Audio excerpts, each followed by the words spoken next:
Testing 1, 2, 3. Alright, about to go in.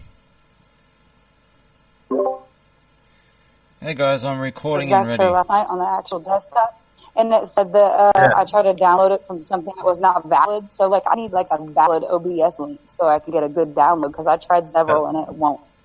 It's not working. I need a valid one. I'm recording, just so you screen know. Record. Yeah, I'm already recording. Oh right, are you screen recording? Yeah. No, I'm not screen recording. As I said, if I screen record, there's a high chance of actually crashing. Right. Well, I tried to download OBS a couple nights ago, whenever Chewy was having trouble, like, trying to keep up, because he's the only streamer, and I was like, well, I can do it. I'll get the download, but I tried like 3 different ones, and all 3 of them were like not a valid download link or something. It should be just one website. I'll go get the link right now. Okay. Because, yeah, I don't know if I was like, you're not doing this for a phone or anything, are you? You're doing this for a computer? Yeah, no, I was doing it on the computer. I've got like a free screen recorder. It does it in 2 minutes and then it crashes, but it saves what it records. All I need to do is just get a screen capture, just like flashing, and I can loop it. Just click that link, choose your operating system, and it'll automatically download. That's the only source you should be using from the very official website. Okay, I'm going to boot up the desktop last night. I think Windows, that's the one Mac, I or opened the Linux? other night, but it's neither. It's freaking Windows 10. Should work. Just click Windows. What does it say? Windows 7, 8, 8.1, and Windows 10. Yep. Again, I got Windows 10 on my Alienware. I get next week. I got my own built-in Alienware apparently. What? I got my own built-in Alienware apparently. That's funny. If you get what I mean. Yeah, I caught it. I just hope that my audio doesn't go choppy back here, because when I was back in the den the other day trying to like be on the computer and do the stream, remember, as I was cutting out really bad. That's the day that Jer was like, "You got to go to another room," and so I don't know. We'll see what happens today, I guess. Yeah, we'll let you know if I have problems with cutting out and everything. Okay. List of topics that we wanted to talk about. Yeah, we wrote a list of. I talked to Jay before, and he wrote a list of some topics. Legion, I'm Jay. You like to introduce yourselves, guys? Yeah. Yeah. I'm Jeremy Martin. Founder of Anonymous, suspected alien god. Not a reptile. I haven't been accused of being a reptilian shapeshifter or anything like that. Yet? Not yet. Not yet. You wouldn't believe someone flash and then they were gone. You wouldn't believe how many times I've been accused of being some kind of Terminator from the future and shit. Seriously, because I debate so fast and everything. But you guys haven't seen what I did in the Manhattan campaign on social media, for example. Like I'm doing like 10 conversations at once, and I'm answering instantly, and people, they start calling me a Russian bot because I'm responding too fast. It must be AI or some shit. And then I'm answering questions. Like sometimes I'm as I said with a skip, time skips and shit. I answer questions sometimes immediately before they ask, so they think that I'm I'm from the future and shit. A lot of weird shit happens. They complain that people ask questions and they complain about it being answered. Sorry? Update. Sorry? I said maybe my issue with the OBS download is I have an update that is trying to go on right now. So maybe after that would everything be updates, likely the it'll case. Be good. Yep, probably what it was. And you can't even turn that guys, shit let's off. talk about AIDS. AIDS. Okay. AIDS in the collective. Yeah. Guy Fawkes. We talked about. Let's do the South Park, and I'll say, "Hey, I got AIDS, and AIDS helped me lose weight." If you know what I mean. Yeah. No, I'm talking about assistants, not AIDS. Assistants, personal trainers. Honestly, I don't have AIDS. Just for the record, I don't have AIDS. It was a joke. As for AIDS, so this is what we talked about with Ebola and stuff like that. So with AIDS, some people, I don't really have much to say on this, but it isn't really known already. So some people say that AIDS was man-made, and some people say that it was the result of a black person raping a primate. And then there's the more likely scenario is that it was some kind of primate or human clawed-off primate virus that was experimented on. That was modified by some people, humans. But now, yes, that's what the point was. So the fact that of AIDS being some kind of modified virus that someone has got on the loose, that's actually a very likely story, because I have a personal story regarding this. Man-made viruses. That's the topic here, is man-made viruses. So I'll tell them. I've actually done I've done a long video on this a while back. Sorry? I was on about the other type of AIDS we were talking about. We were talking about the fall of Guy Fawkes and why new fags wear Guy Fawkes and why it's wrong. And we talked about a whole bunch of topics. But you wanted to talk about AIDS, which I got you were supposed to rerun down that. No, the nickname AIDS. I meant the nickname AIDS. People say to new fags that you're AIDS, because you. Oh, that context of AIDS. So you're not talking about the actual AIDS virus, because that was the topic. Yeah. Well, that topic of the AIDS virus and man-made viruses was a topic in itself. So I thought you meant that. You don't want to talk about that first, and you want to talk about the Guy Fawkes one instead, yeah? You want to start with Guy Fawkes? Draft our way into the Guy Fawkes stuff if you want to do it that way. Alright, we'll skip the man-made. Just remember to bring up the man-made virus stuff, because that's a really important topic. Because stuff. Hold on, now we can carry on talking about. Okay, so Guy Fawkes. And we can draft it for the Guy Fawkes. We had a talk before about you being from the UK. You know all about Guy Fawkes, but the rest of the world doesn't. Well, a little bit more now than otherwise. But when the Scientology thing happened, most of this happened in regarding Scientology in the US and Sydney in Australia, which is right near me, also in Melbourne, Australia, but it was Australia and the US that this happened in, and these people didn't know anything about Guy Fawkes. They didn't understand who he was, and that he was basically an epic fail, and it was, as you said, it was Guy Fawkes Day and Fight, Guy Fawkes Night is basically a troll of Guy Fawkes. But people in America and Australia, they didn't know any of that. And so this meme picked up of using the Guy Fawkes mask. So this happened, what was it, 2008 I think it was? Somewhere around there? Somewhere around 2008? Scientology. Late 2008, yeah. Okay, so, in 2008, that's a long time after Anonymous started. So the myth about Anonymous origin was in 2003. It actually started a few years before that. But let's just say 2003 or 2003 to 2008. That's 5 years going without a mask. So as we talked about, that was the Green Man. That was the Green Sock. And there was things even before the Green Man. There was things even before the Green Man thing started. Yeah. But basically before Guy Fawkes, there was obviously other kind of symbols going on. I'll be back in just a sec. Hang on. Sorry, I don't mean to interrupt halfway conversation. I'll be back in a sec. Hang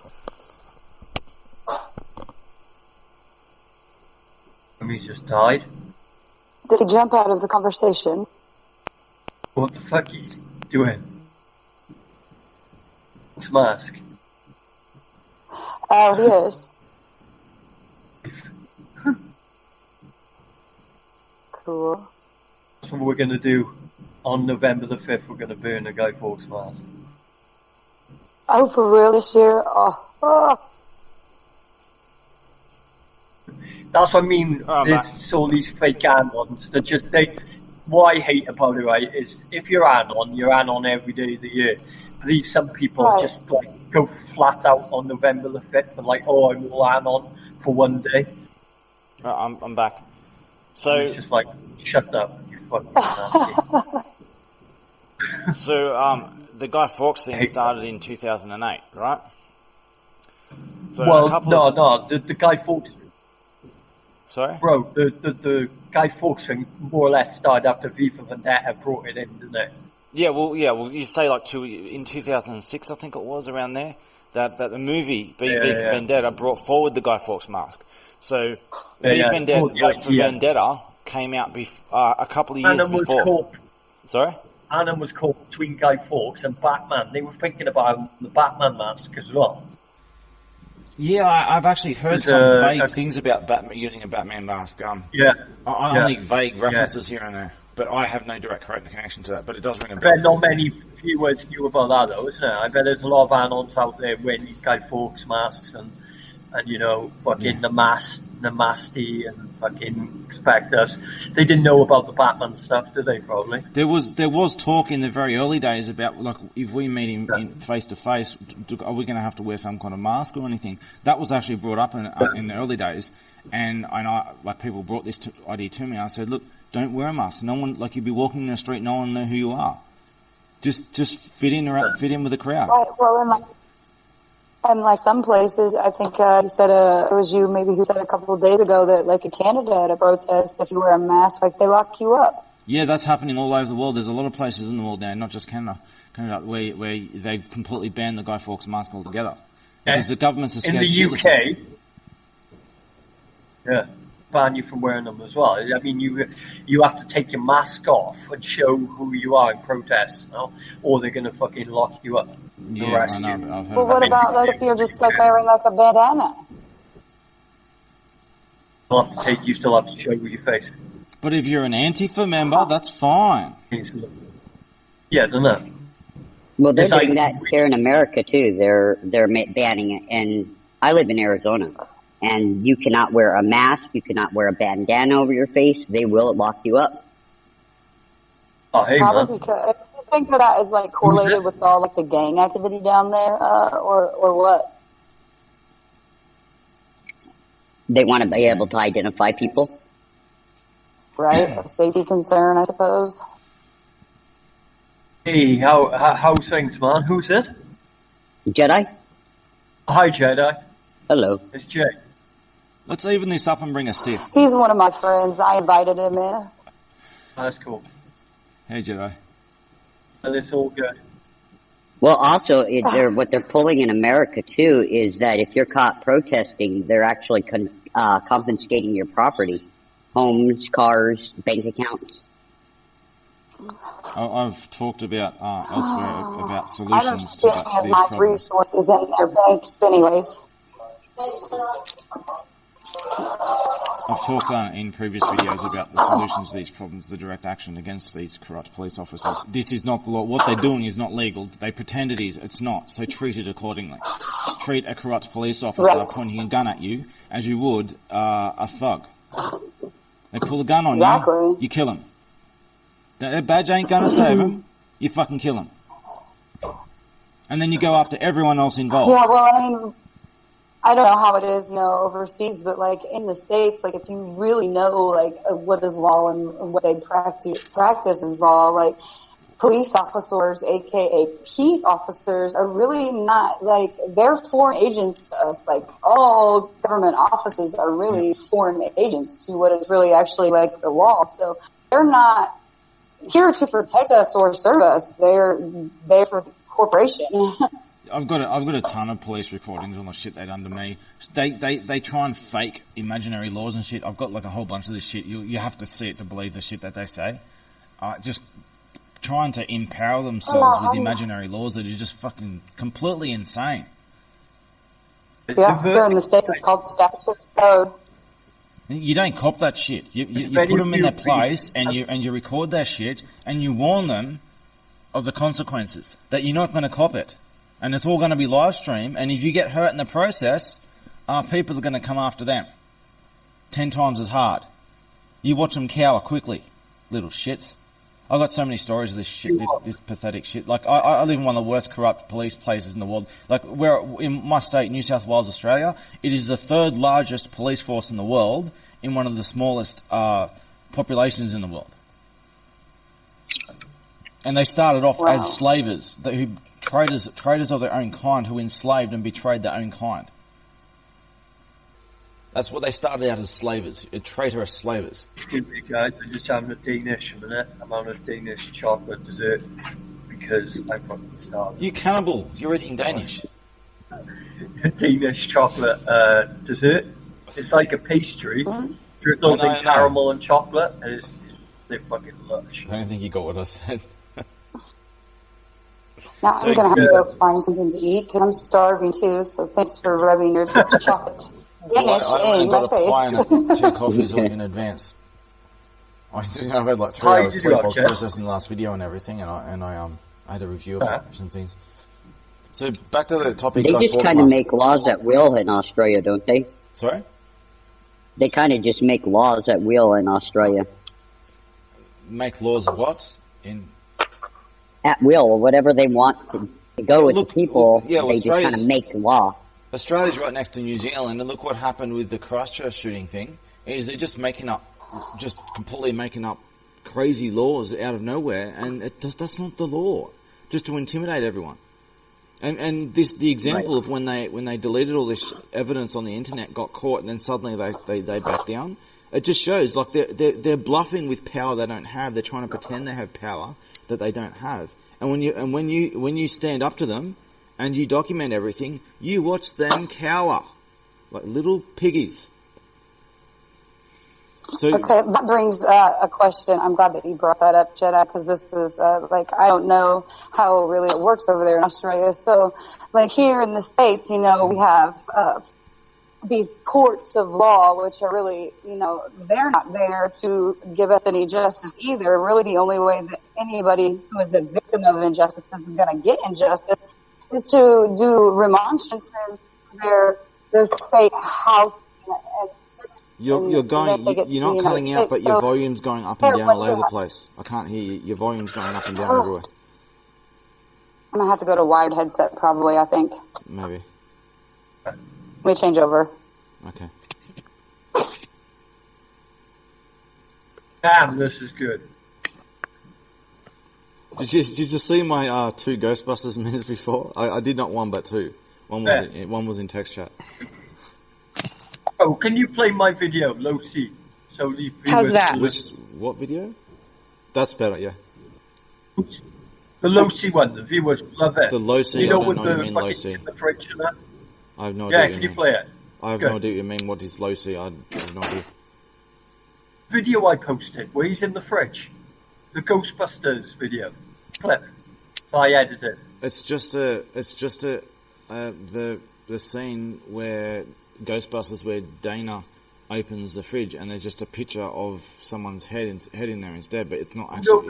Low C starts chanting and ranting about being the oldest fag and all that. I didn't see anything about that when I briefed through it. It's in the general chat under the Troll the Nation. Okay, I'll just skip. I'll play it and I'll see if I can skip through it. Play it for the viewers. Do you know what time code it says it? Because it's a video. It goes for 1 minute 48, and it's just basically a copy. That's not very long, man.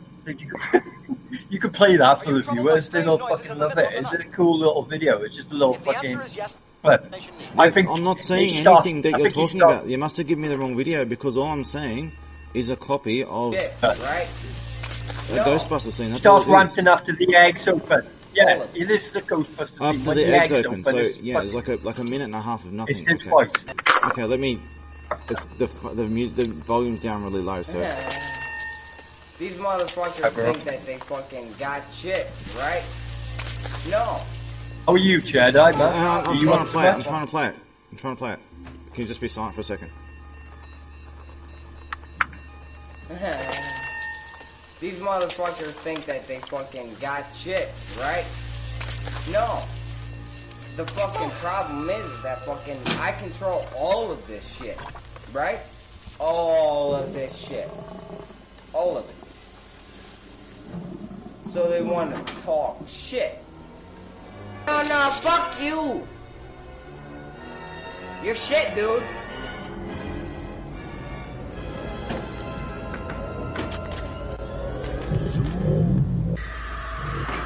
Okay, I just played the audio.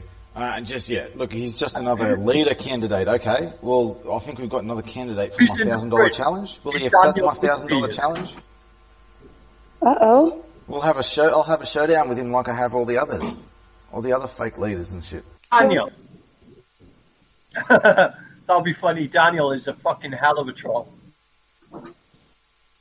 Let's see if he'll take up my challenge.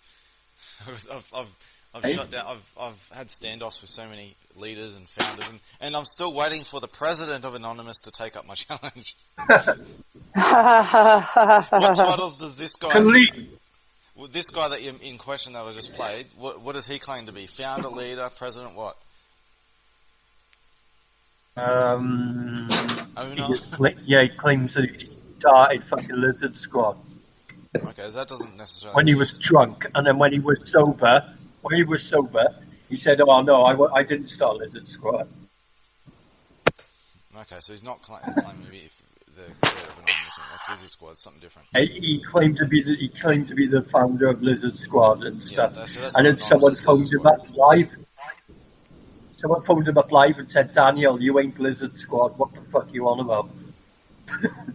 We've gone like way off topic for a while. The Guy Fawkes mask. I'll try and bring it back. Yeah, that's cool. So the chronology things was with the Guy Fawkes was adopted was 2008, and the movie V for Vendetta came out in 2006. Well, there's parallels between Anonymous and V for Vendetta, and Anonymous, despite those parallels, Anonymous didn't pick that up until it happened by chance 2 or so years later. But the fact that there was parallels between V for Vendetta and Anonymous, that is why the mask that was adopted by coincidence, that it took root, because the people looked into the movie related to it, and they realized the parallels, and they started associating the mask with it. So as a founder, and not just me, a lot of older people, and now you know at least one of them, who identifies as a Green Man, as you would know, a lot of people before this... It was grafted in as a Green Man. I was grafted in as a Green Man. I wasn't exactly a Green Man. I was like 2 years after old. It was brought to 4chan, as I said before. But so those of us before 4chan didn't even use a Green Man. So Green Man was an early 4chan thing. So before 4chan, those of us of the originals we used the suit, the headless suit. That was the main symbol we used. We used that before we even made the logo, the whole symbol. We used the suit before that. And that was because of like the attire that original street ops Anons used, right? No, we didn't even have street ops or anything like that. Everything was done over the internet. And it was like proxies galore, everything. So, like so many people, when I communicated with others, that would help me with setting up all kinds of proxies and everything to protect me from being identified and found. Because 120 of them eventually they found each other along the way in their search to find the founder when they eventually found me. And it was a lot of hard work for them to track me down, but they eventually did, about 120 of them. And when they did, they went over the top to protect my identity. As mentioned in my movie. So the original Anonymous just used the headless suit, and then the 4chan, you could say maybe second generation, they used the Green Man, and then the third generation was the guy Fawkes. In fact, I'll show you. I've got a graphic. Redman.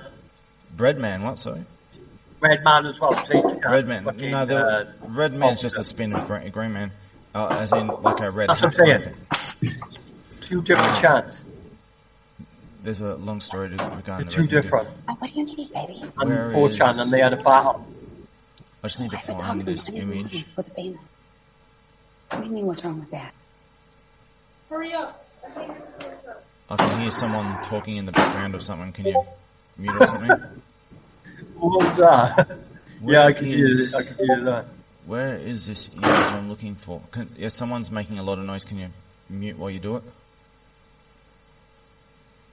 Okay, here we go. The 2 types of Anonymous. Alright. So these are... Can you see my picture, Jay? You know the picture I got up now? It says no picture available. It's got red and green man. I can't see it. No. Oh, in your... That's 4chan and 8chan saying, "Oh, I'm scared of you," and the other one saying, "You should be scared of me." I can't see, but you're set to offline. You're hidden. You're set to offline. Oh, wait there. I'll post it for you to have a look at. Yeah. Oh, see it. It's got Green Man and Red Man next to each other, and I can't read the text. It's too small. Yeah. So did you see the picture that I just put up? The 2 types of Anonymous. Yeah. There's Neo, Green Man, and Dr. Manhattan versus Agent Smith, the green mask dude from the movie The Mask, and Guy Fawkes. So these are like representative of the kind of symbols between the two different versions of Anonymous. So the third generation, so the first generation was just the suit. The second generation was the Green Man, which was the troll generation. And then the third generation, which was a lot of the protesting and stuff, and a lot of thuggery involved, was the Guy Fawkes. What we had is we had a war between hackers with Green Man and Red Man. Basically, Green Man said, "I'm not scared of you," and then Red Man said, "Oh, but you should be." So both of them went back down. You had 4chan going against 8chan, and it was like, I wish Mark was here because he knows all about it, and he was there. So back to the Guy Fawkes topic you want me to talk about. So the Guy Fawkes. So this is more Chatology type of shit. So with the third generation was Guy Fawkes, the Guy Fawkes mask, and obviously the people who adopted the mask knew nothing about Guy Fawkes, and they knew very little, if anything, about Anonymous. And so just the first and the second generation. So you mentioned Mark, he's a second generation, a Green Man generation. Yeah. I'm obviously the founder in the first generation of first 120 before 4chan. So I'm one of the ones who we just use the suit. So both the first and second generation, they generally didn't like the Guy Fawkes mask. It wasn't just what Guy Fawkes represented. It was the people who were using the mask more than anything. It was the people who were using the mask to do all this thuggery crap, degenerate shit. This is what I had to shut down. I stopped this Chanology bullshit. I'm the one that shut it all down. So first and second generation were generally against the Guy Fawkes mask and the third generation of nonsense that it brought. These people had no idea about what Anonymous really was. All they knew is about all the thuggery shit that they came across during the Chanology campaign. And it was a couple of years later that you had like Arab Spring kind of shit going on, and there's like this is what I told that a generation of Agri recruits would have come who would know very little, if anything, about the principles of Anonymous. They wouldn't know anything, and I would have to intervene here and there, and then I would eventually have to come out of the shadows and bring back the true original ways. I told them this is what's going to happen if you take this to 4chan, and they insisted, so I had to adjust the plan a bit and make it go longer than expected. So the Guy Fawkes mask has been widely adopted since Chanology, but the first generation, second generation didn't like the Guy Fawkes mask. But eventually, over time, some began to use it, including me. It took me ages before I even got a Guy Fawkes mask. But eventually I did, and I explained before my reasons for using it. I understand very well that Guy Fawkes was a villain, a double-crossing infiltrator and shit. But if I have to wear a mask of a villain in order to change the world, I'll bloody well do it. I've been painted as a despicable creature my whole life. I don't care about reputation. Anonymous was supposed to be anti-reputation, anti-celebrity and all that shit. I mean, there is a time where identity and stuff counts. Anonymous doesn't simply mean anonymity. It uses anonymity, but not always. But it's not meant to. It's meant. The name Anonymous was because it wasn't meant to have a name, not because of anonymity, even though it used anonymity. So there is a time for identity and stuff like that. There's a time for all kinds of different things. And a lot of these things have been long forgotten, and many generations of new recruits have no idea. So people who have joined in ignorance and know very little, they've come across their own corrupted, ignorant version of it, and they've passed that on to newer generation. They pass that on to newer generations who also know even less, and that's degenerated over time.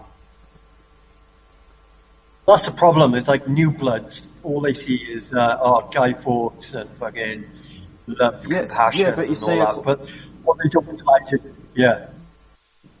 from my perspective, even the Green Man generation and New Bloods, from my perspective, because the Green Man generation knew little. Some knew more than others, but overall in general, the Green Man generation knew crap all anyway. So, wanted to watch the world burn against New Bloods, according from my perspective. But you could say that generally, the further back you go, the longer you've been involved with Anonymous, the more likely are you to know more about it and understand the more serious nature of it. That it's not about degenerate thuggery and stupidity and just being an idiot on the internet. It's nothing like that at all. So the more the biggest era I remember. Sorry. Yeah. The biggest era I remember is after Occupy. After Occupy, Anon split into all different separate security groups. Yeah, like you had, like Wait a Sec. Yeah, so people call us. Were calling us the Crayola Sec, and like we never called ourselves that. It was just a name that people called it. All fags didn't want to be part of the new fucking era. Sorry? They didn't want to be part of the new era. They didn't recognise the new era. That's why the saying AIDS and masky and new faggot, that all came about because the old fags were pissed off that Anand had lost his way. I mean, am I the only one they who knew doesn't the go around second calling generation. everyone fags? Look, Yeah. I'm against homosexuality. I don't think homosexuals should be thrown off buildings like Muslims are doing or anything. I think that they should be debated and scrutinised for what they really are. And it's going to be controversial to say, but I say that LGBT people are perverts, and many of them are in fact pedophiles. Most of them are actually pedophiles. And it's not all of them are so evil, but most of them are just sicko perverts. Some of them are just a bit lost and confused. They have sexuality, identity issues and stuff like that, and they're messed up. And some of these people are actually, deep down, they're good people. But most of them are very despicable people. And I've got examples of this in my story. I dealt with a whole family of these people, and I know all about LGBT culture. I've got statistics on these people that are really disturbing. For example, 85% of pedophiles are in fact LGBT. And in surveys, 75% of LGBT confess to pedophilia. 70% of lesbian relationships are very violent. There's I think it's overall, including men, there's 300% more violence across LGBT than the norm. So they call themselves gay.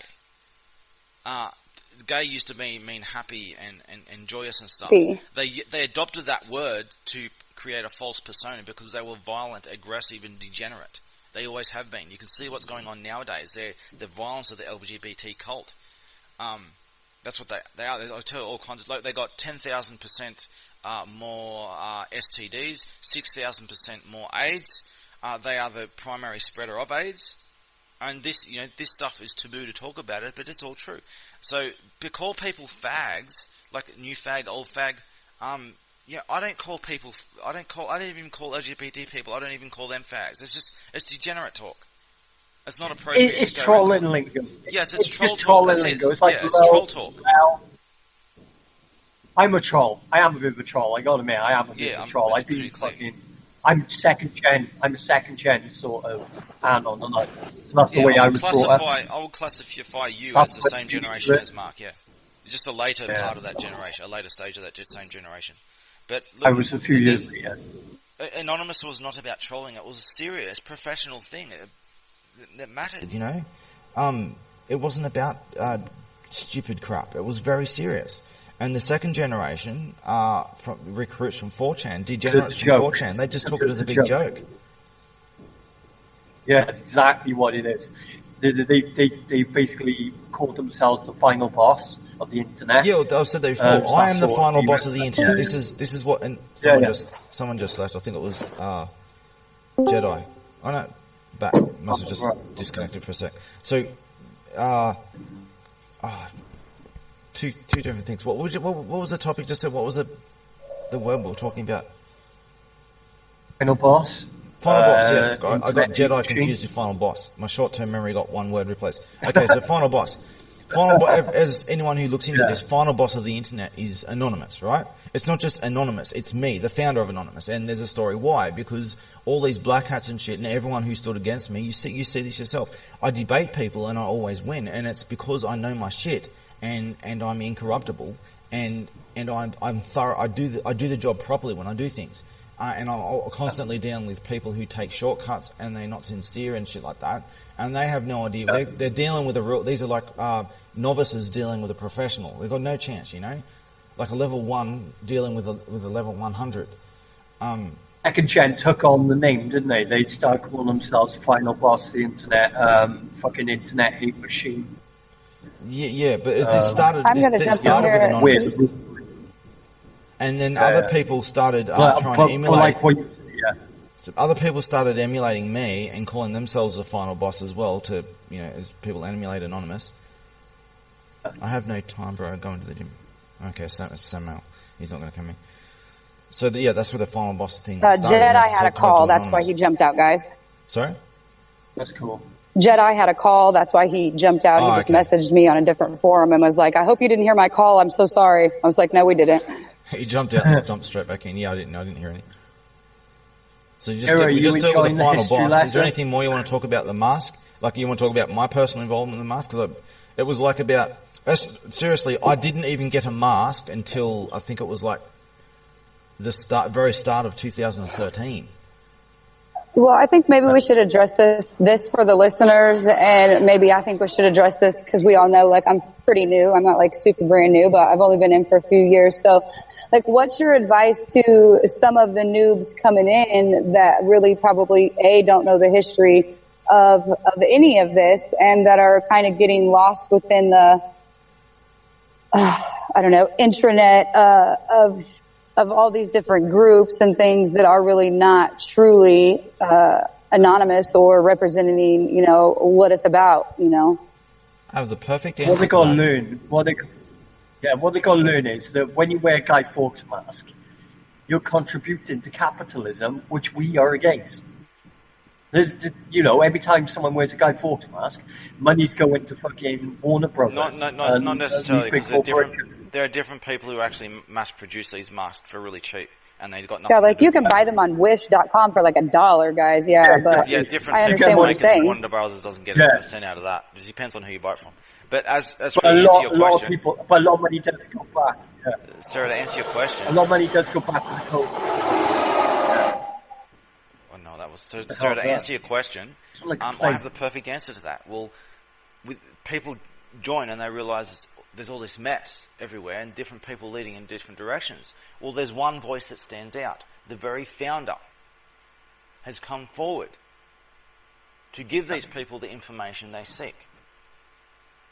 And I have and what I say is I ask, sit down and listen to. Let me answer. Sit down and listen to my 11-hour story. Almost all of your questions will be answered just by watching that 11-hour story. After you finish that 11-hour story, find me and I'll give you all the. If you're not going to be an idiot, and you're actually going to ask legitimate questions and talk to me like a reasonable human being, I'll give you all the time in the world. You're going to do your research and everything. I'll give you all the time in the world, as much as you need, whoever you are, and up until the point where I'm completely bombarded with people and I have to prioritise. Up until that point, I'll give anyone as much time in the world as I can offer. I don't care if I have to do 16 hours a day for 6 months.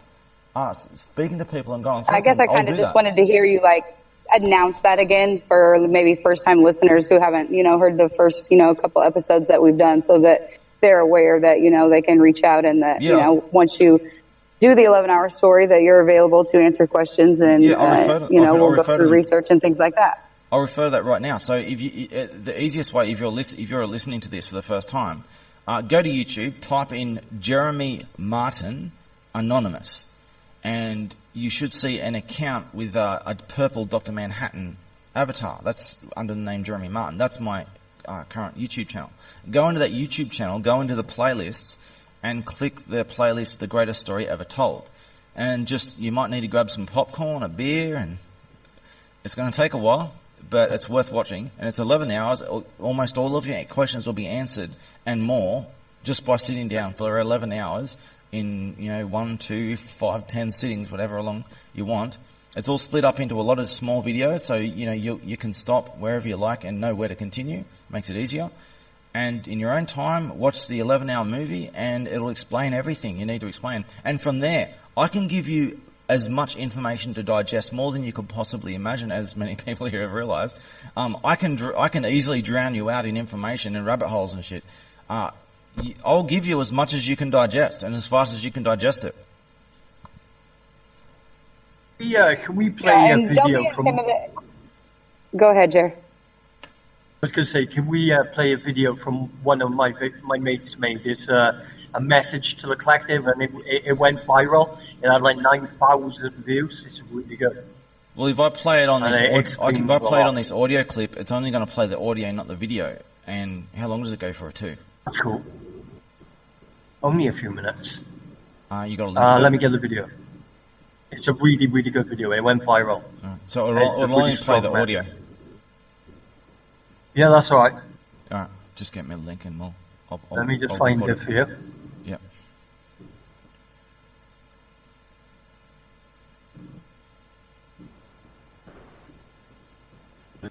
Just with it as well. Well, while you do that, I just mentioned something about people who are new recruits. There are two types of new recruits, right? There are those who want to join the original idea and try and find the old original idea, and there are those who come malignantly and they decide, hey, this anonymous thing has quite a reputation.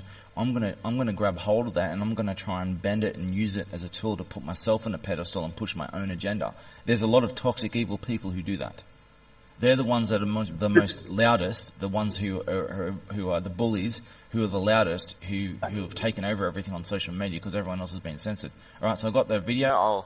It's a Facebook video. Hopefully I'm banned on Facebook, and I'll be like, yeah, okay, it's going to work. Greetings, citizens of the world.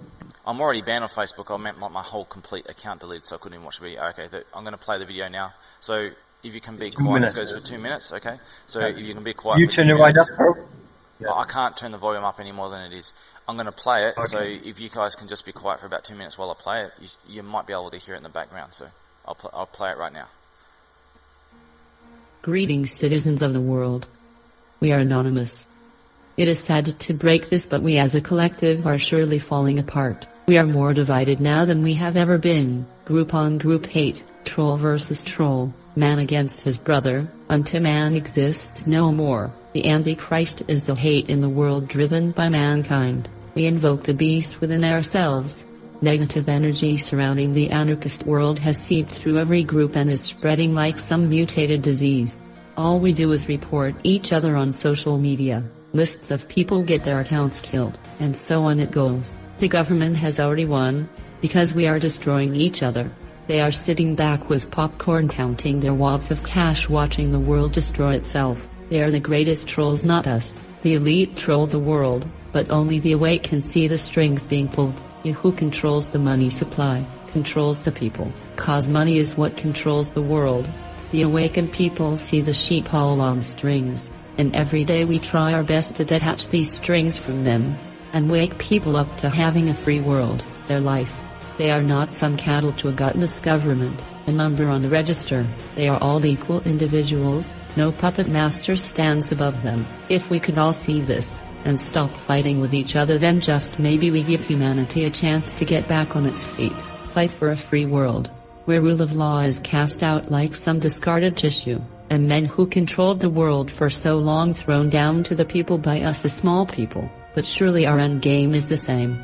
All anti-government trolling groups must align if we are to stand a chance against the tyrants and incoming tide. We need to stop attacking each other and instead attack the elite, because it is the elite that need to be trolled and destroyed, not each other. Together we conquer, divided we fall. Please remember these quotes and always strive to be the first one. We are anonymous. We are the king's jesters with daggers. We are then the dancing bear that shreds to pieces the laughing mob. We do not forgive. We do not forget. Expect us. Okay, the video's played. You okay if I do a few comments on that? Yeah. Okay, first, it's the typical New Age crap. It's promoting, division is bad, hate is bad. No, if you don't hate evil, then you are evil. Division between, to separate good from evil is a good thing. Evil wants this fake, false unity to hide as wolves among sheep. Division and hate is a good thing, especially in the current context of the world situation. So, well, now this is what I say about the New Age stuff.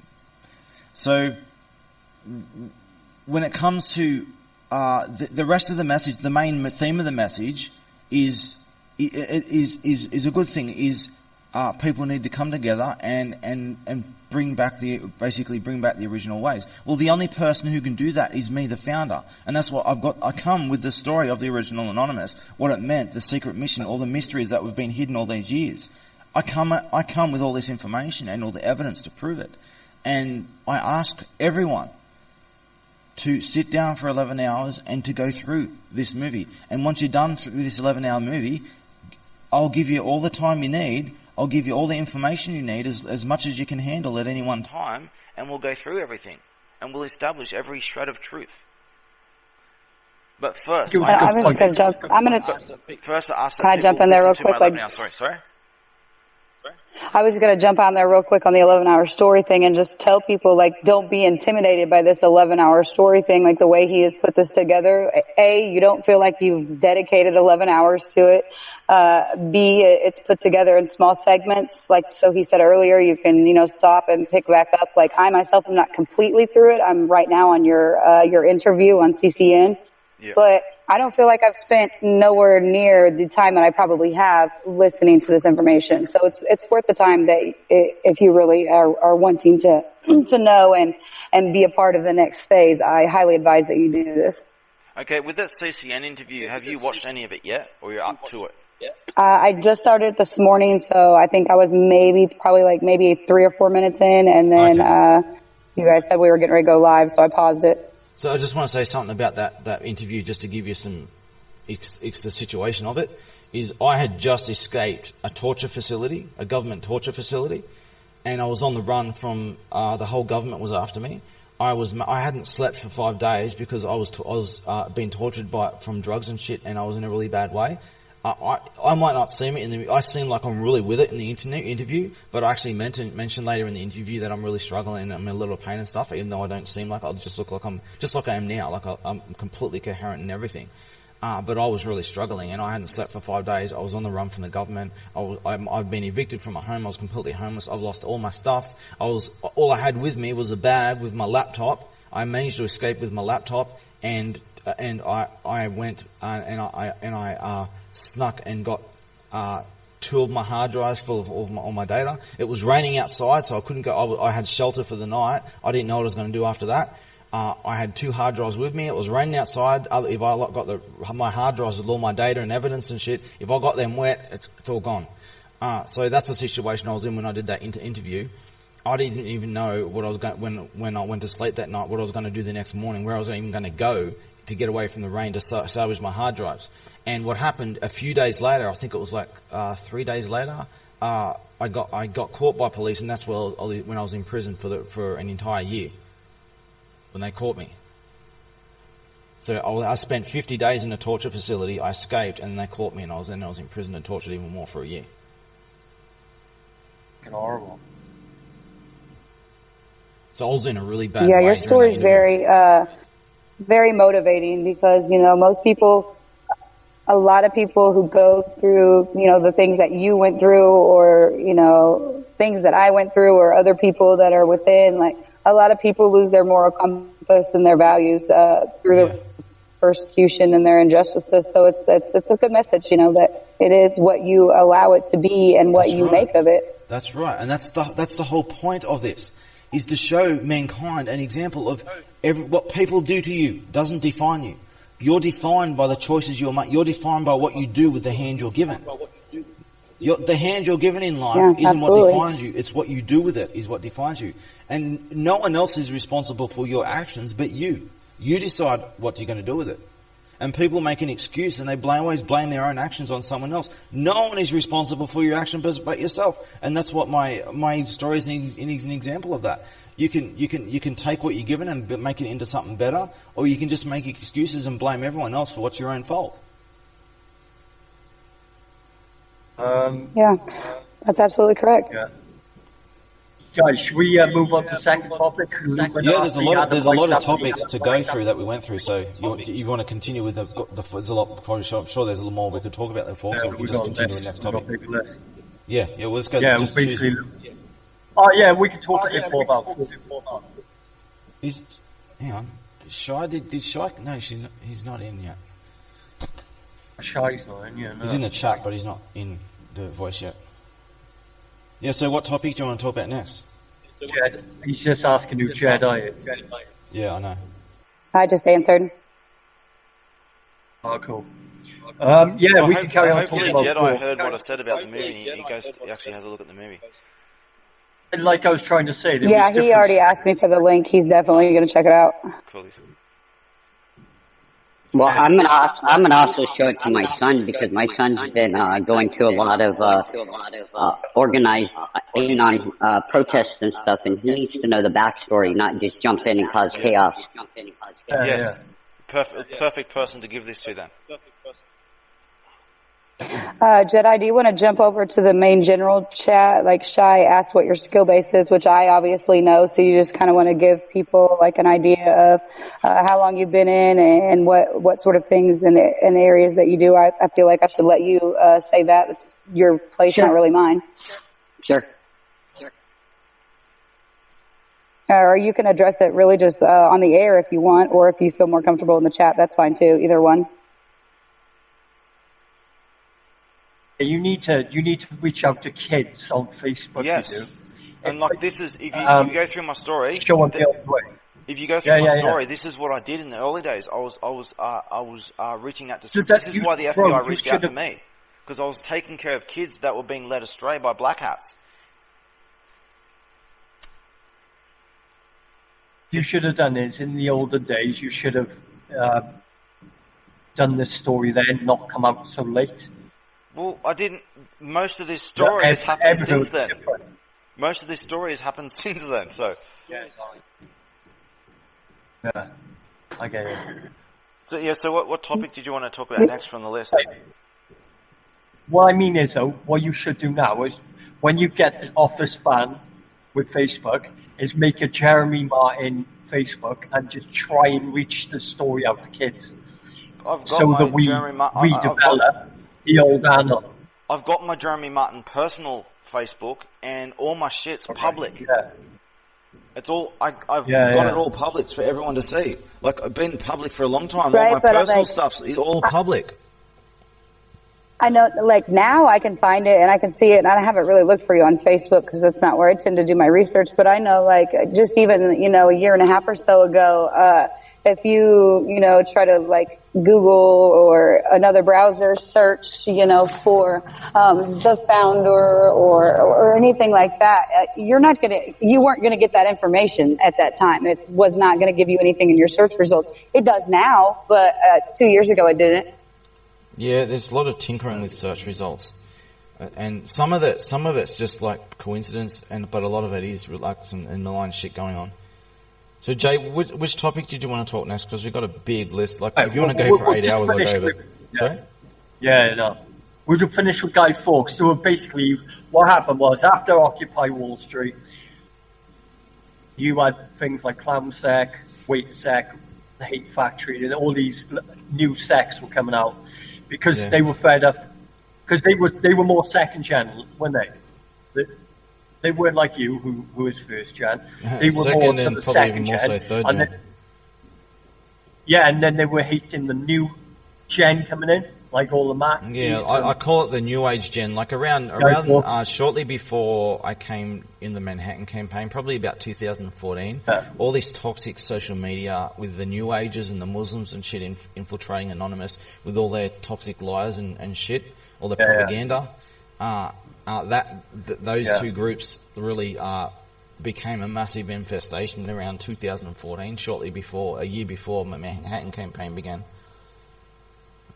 Well, the Hate Factory, I know a lot of Anons don't like them and they don't get them, but the Hate Factory are more Anon than a lot of these Anons that are hating them. The Hate Factory are actually second gen. Do you remember the paintbrushes?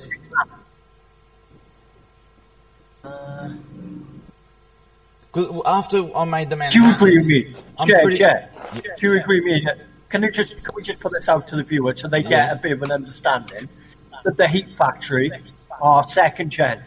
They're Green Man. They're not. That's why the new Anons don't get them. They don't get the way they are. I call them a mixed bag of all kinds of toxic crap. But despite all that toxic crap, there was actually some legitimate stuff that they did. Some of their criticisms were actually legitimate and constructive, but a lot of it wasn't. I respect Sammy. Sammy done some. Let's say he's good. He's good with memes. He's not as good as me. No, he's normally he can be an asshole, and if you're fake and you're not a nice person, yes, that's right. He spent all his time going. He used to criticize and troll fakes and expose them and make fun of them. Yeah. And him and the Hate Factory and all that. All the Hate Factory type of people and those associated with it. Even Derpsec, and they got I exposed shit that they were doing. Yeah. They were involved with the takedowns and shit that happened. But even Derpsec, they all actually respected us Manhattans because we were professional and sincere, and we were like basically owning shit everywhere. Yeah. We were the real deal. And they like, actually respected us. They made memes against us to mock us, but that was just in good taste humor. So they're actually quite good memes. And this kind of goes, and this kind of goes back to, what I think we addressed in like maybe show 2 where you said you can't really like, oh, I'm not going to like so-and-so because they're part of HateSec or I'm not going to be friends with you because you're friends with somebody from the LulzSec and so on, which is something I don't think we should do. But as somebody who's fairly new, and this addresses like the sincerity thing and not trying to like upplay myself or anything, but like I've had numerous encounters with members from HateSec and members from LulzSec, and I personally myself haven't had any like negative issues from those encounters, and I think the reason for that probably is because of my sincerity. I'd just like to say something about what you said about like regarding humility and stuff, because this is important that topic people need to know.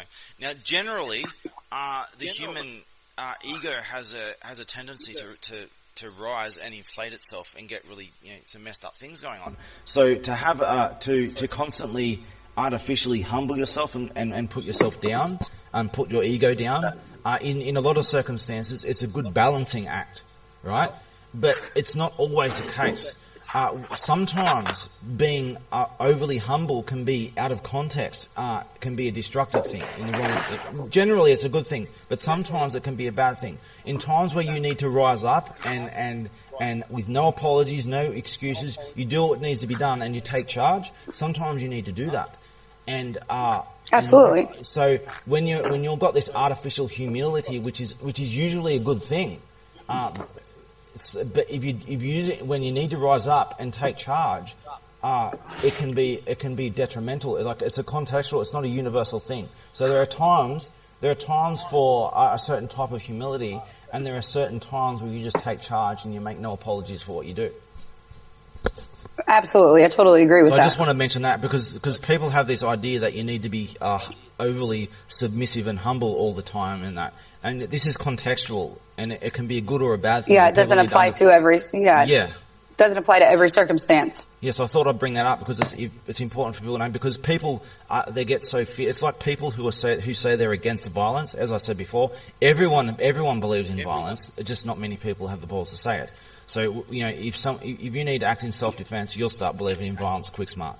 So absolutely, or if you have to protect your family or your children or something, yeah. Yeah, exactly. So you would normally avoid violence. It's the same context with humility. You would normally want to be humble in normal situations, and you would normally want to avoid violence. But there's sometimes you need to be violent, and you don't need to make excuses. You need to do what needs to be done, and you need to do it quick with a clear mind and no delay.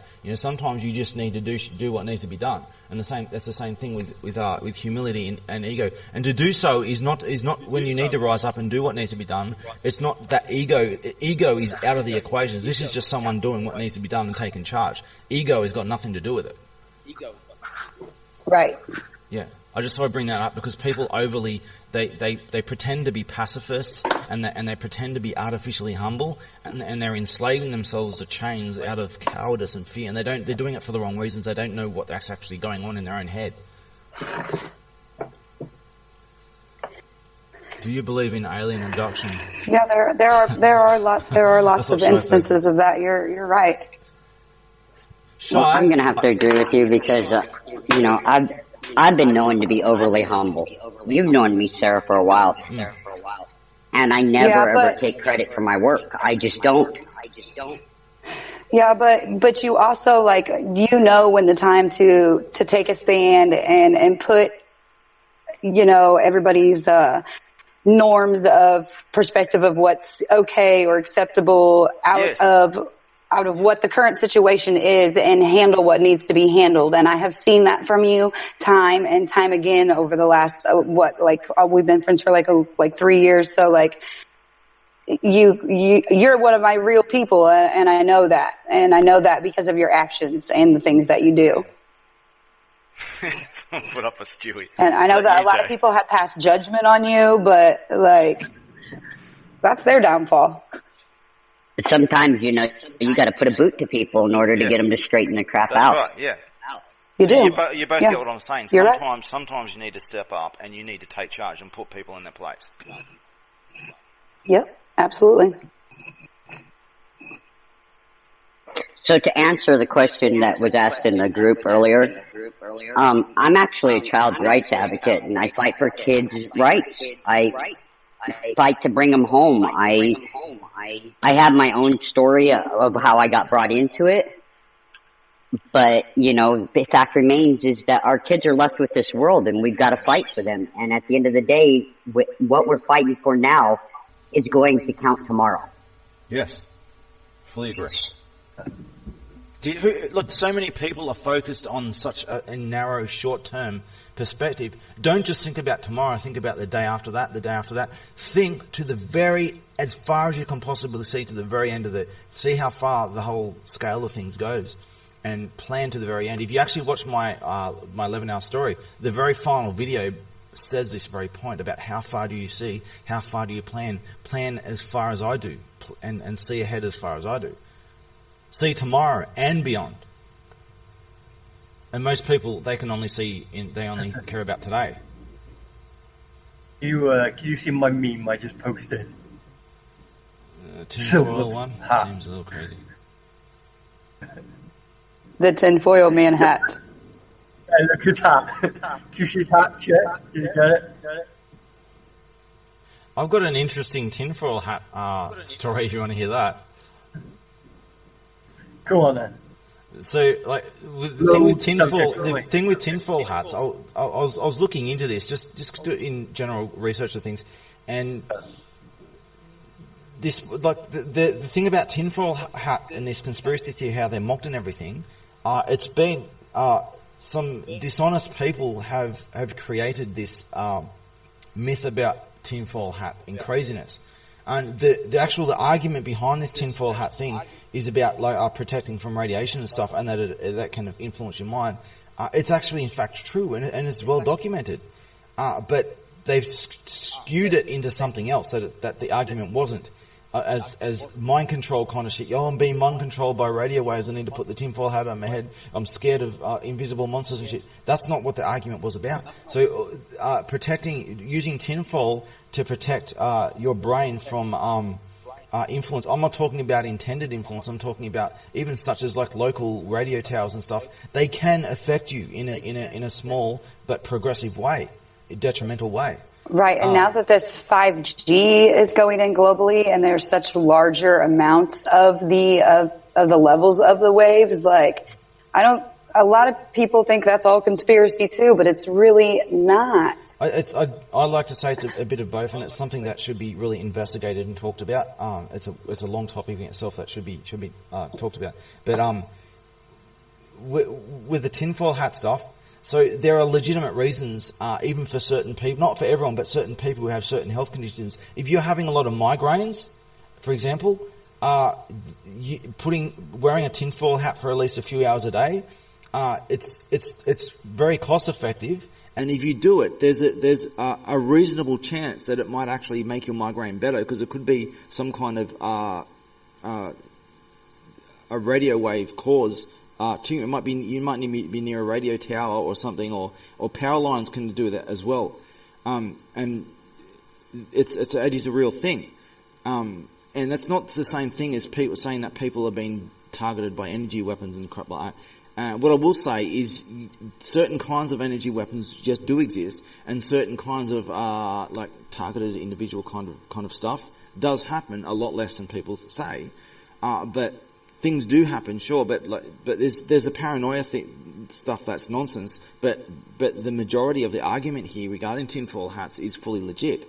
It's just been skewed by all this minority of nonsense stuff, and that's all people talk about, and they mock that. They ignore the actual real arguments. Like, people who mock tinfoil hats, they don't know shit all about tinfoil hats and anything about it. So what I did is, as a little experiment, I just thought I was having minor headaches from fatigue and stuff, and I thought, I've got all these autoimmune problems, and the autoimmune problems do have a connection to what happens in your brain, not completely. So I thought, just as a little experiment, I'll put a tinfoil hat on myself, and I'll try to do this for a few hours a day for maybe a week or two, just to see if I feel any different or have anything, if there's anything different, just to see what happens. So the first day I did this, I had put this tinfoil hat all over my head, and half an hour later, I get people, two men in their like 50s or 60s, old men, knock on my door. And by the look at them, they're dressed in like 1920s suits. One was in like a brown suit, one was in a grey suit, and they had these old style top hat kind of things. Like, I'm like, what the hell, did you come out of the 1920s or something? And who are you? I'm like, I was just dumbfounded. The look of these guys, they didn't fit. They didn't fit the whole era. And they were very, very overly friendly, and they acted like they knew me very well. And they didn't even explain why they were there. They came to ask me if I was okay. They were concerned about me. They're just checking if I was all right.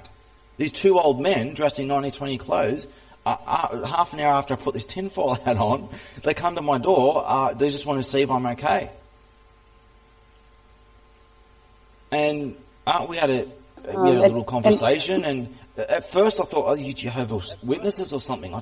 They wouldn't explain who they were or what. They just wanted to check if I was okay.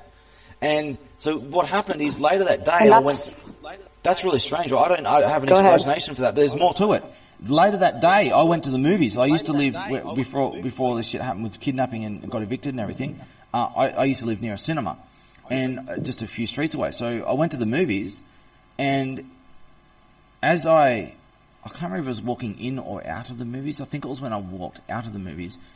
One of these dudes, the dude who was in the brown suit, he was standing out the very door to the movies, staring at me. What the hell was he doing there? This dude in the 90s, 20s brown suit. I'm like, what the fuck? And what's funny is the very movie that I saw was, what's that movie? The Adjustment Bureau. And in the Adjustment Bureau, they kind of wear the same kind of shit. If you've seen that movie?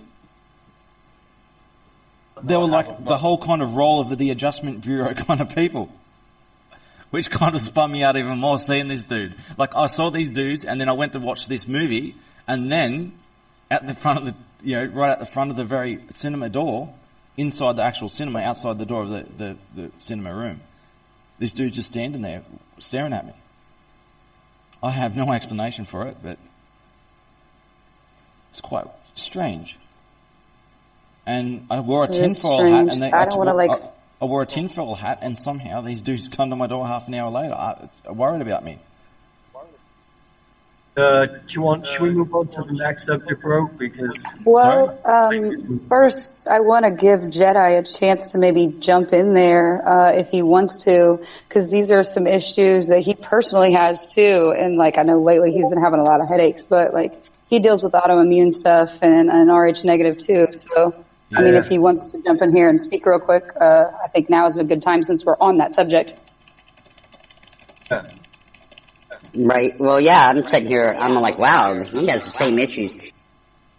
I come from a family, like there's 5 of us that are Rh negative, and we all have autoimmune deficiencies, and we all suffer from migraines. What I found a correlation with is the new, electric, meters that they have. They hum, I can hear them humming. And then, like, not even a house over, there's the main electrical box. And that hums, too, constantly. So we're looking at decimals that we're hearing that typical people won't recognize, and they could actually be a major factor in why people are getting headaches. and the radio waves that are running off of it. So I'm gonna try. I hate to say it, but I'm gonna try the tin hat, because these migraines are excruciating. And Sarah's been talking to me. I've been dealing with these really bad. Especially over the last few weeks. And I know yesterday we thought maybe that it could be something with this new headphone set that you have, because you've noticed a correlation with those as well. Like you're getting them worse now than you were with the other ones. So maybe that could be a play. But I know the other day we were talking just in private conversation, and we was talking about the 5G and stuff like that. And you asked me about the house that I lived in, and were giving me information on how to keep that, like, some of that stuff, like, away from your home. So I don't know if you want to maybe give that information too for people who don't know. It's kind of important, I think, more in some areas than others, but I think eventually it will be important for all areas. Right. The closer you are to a tower, the more metal you're going to want to secure the outside of your home with. Yeah, it'll repel a lot of that what's going on. They've also come up with a new paint too that repels a lot of that from entering your home or entering a room. There's just so much going on in our world today that if we go back 100 years ago, nobody dealt with half of this, and half of these autoimmune diseases and half of the health conditions that people are having nowadays are actually are being created by the environment we're living in now. Yeah, and so you could say that some of it is knowingly done and they just don't care. I'm not saying that they deliberately, some people do. I've actually done research and study in government organisations who are deliberately just psychopathically doing this shit. But most of the time, this is done by just carelessness, and then they learn that they're causing all this harm, and they just don't care, and they just cover it up and continue doing it because they just don't care less. All they care about is profit or something. So it's not that most of it's not intentional originally, but when they find out that the harm's being done, instead of stopping doing it, they just keep doing it and they cover it up. Right. I'm plagued with autoimmune stuff like psoriasis, and with the Rh negative stuff, I've got a massive deep rabbit hole of this Rh negative stuff you wouldn't believe. It starts in my story actually, but that's a long topic. If you want to go through it later, I can give you all the stuff. But I recommend watching the whole 11-hour movie first. No, I'm definitely going to go watch it. Mine, my autoimmune deficiency, I have an actual lack of. When I was a kid, I didn't, but as I became an adult, I truly believe a lot of this is our environment. And some people are more sensitive to autoimmune problems than others, such as Rh negative people, especially those who are like of the pure or more stronger purity of the Rh negative proper bloodline. They got a stronger immune system, which is more fragile at misfiring. So if you do like vaccines and stuff, like some people with a weak natural evolutionary weak immune system, like blacks in Africa, for example, they've got a lesser immune system. They're not as affected by things like vaccines and environmental stuff. But white people are affected more by it, and especially those who are the pure Rh negative bloodline. They have the strongest immune system at all. So when it goes haywire, it's very sensitive. And you can fuck it up really easily. Right, and mine's actually, my immune system being damaged is actually vaccine damage. And I can prove it. Yeah, well, this is what vaccines do. Even at the best of times, vaccines are playing Russian roulette with your immune system. This is why autoimmune stuff is reactionary. You don't want to have this stuff switched on because bad things go wrong. This is like a last resort card to save your life from an infection, only as a last resort, a reactionary thing. If you don't want to switch your autoimmune stuff on unless you really need to. You don't do it as a precautionary measure. I agree.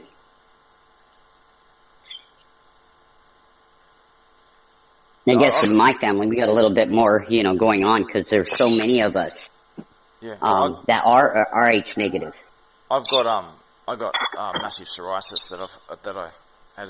It wasn't vaccines that caused it. It was a whole other shit I was experimented on and using a guinea pig. And just to mention the topic that Jay said about AIDS, I know I wasn't saying that I have AIDS, no I don't, but I was actually infected by a temporary man-made virus in the 1990s, and that's a really long, disturbing story of what happened there. I've got a video covering it, but if you want to talk about it later, I can talk about it.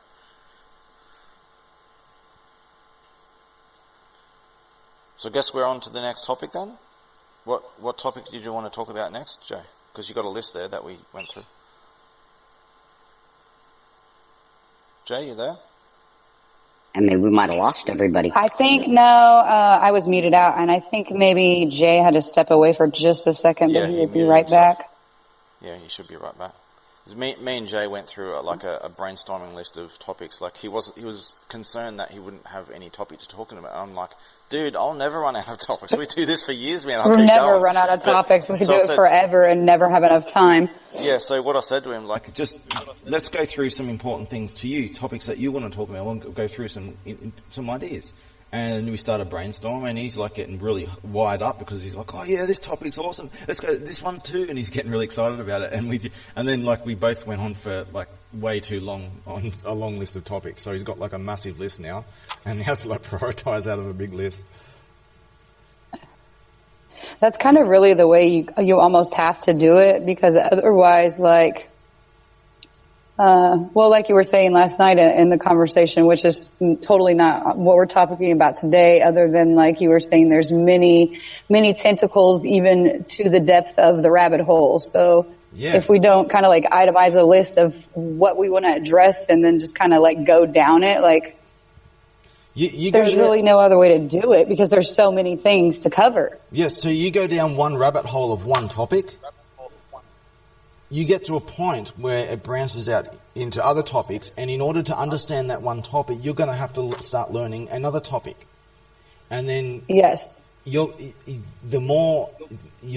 further you go, the deeper you go, the more you're going to have to branch out into other topics because they all connect. And at the end of the rabbit hole, every topic ends up having to be covered. Yeah, and people get put off by that like they just want to focus on the one thing. But you know, if you focus on the one thing, you're never going to understand it. You need to. That's right. You need to expand onto things that are related.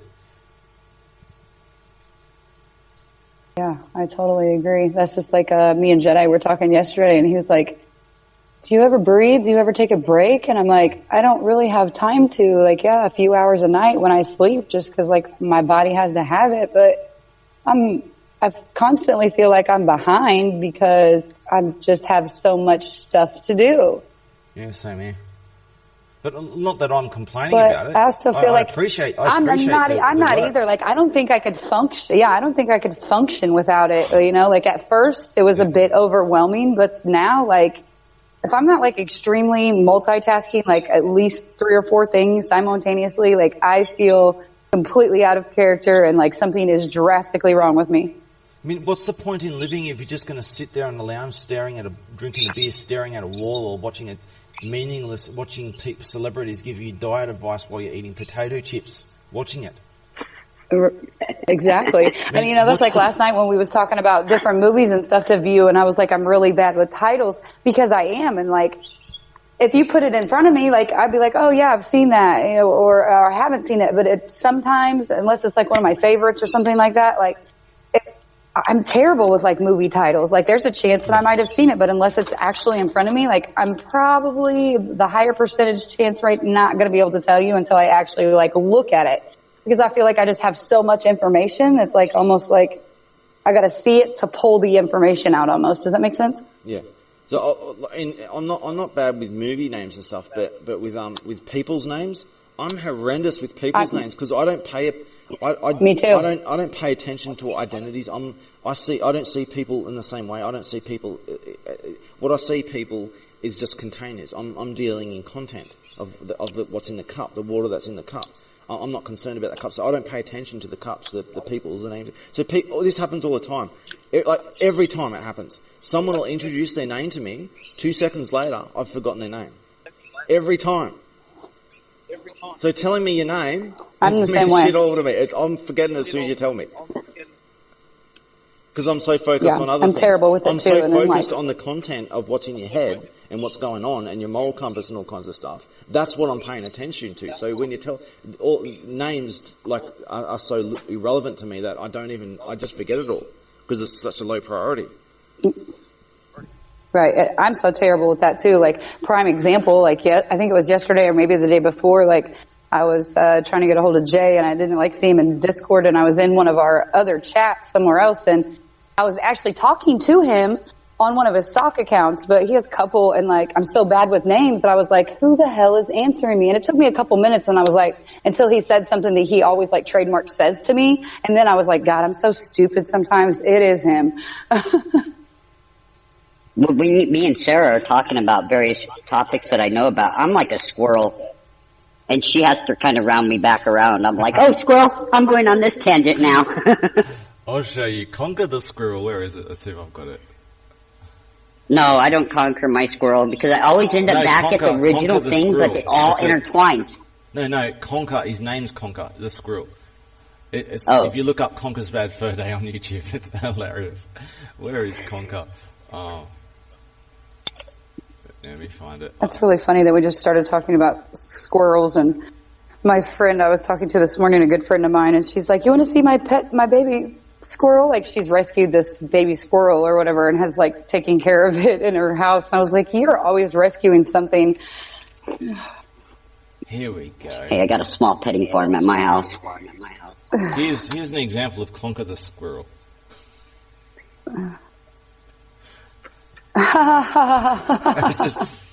That's just the tip of the iceberg with Conquer. You got to watch the highlights of that game. It's hilarious. You would never have seen a game like it. Oh, that's and funny. If anyone, it's a game, if anyone yes. watches this, I recommend you look this up on YouTube. Look up Conquer's Bad Fur Day. And the boss battles are just hilarious. I mean, for example, just one boss. So You've got to pee on these two fire imps. You've got to drink beer, and then you've got to piss on them, and you can squirt with the Z button to make it go further, and you've got to piss on them to extinguish them. And then when you extinguish them, they jump into this big boiler, and then you've got to fill this boiler with beer. And then when he gets filled up, he gets into a daze, and his balls pop out, and you've got to hit him in the balls with a frying pan and bricks until you bust his ballsack. This is the kind of boss battles you deal with.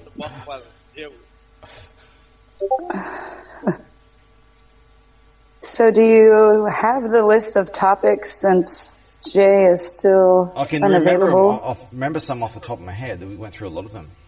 Well, I did mention before. Right. Well, since we're waiting on him to come back with the list, do you want to talk maybe, like, I know that we started with the whole Guy Fawkes thing, and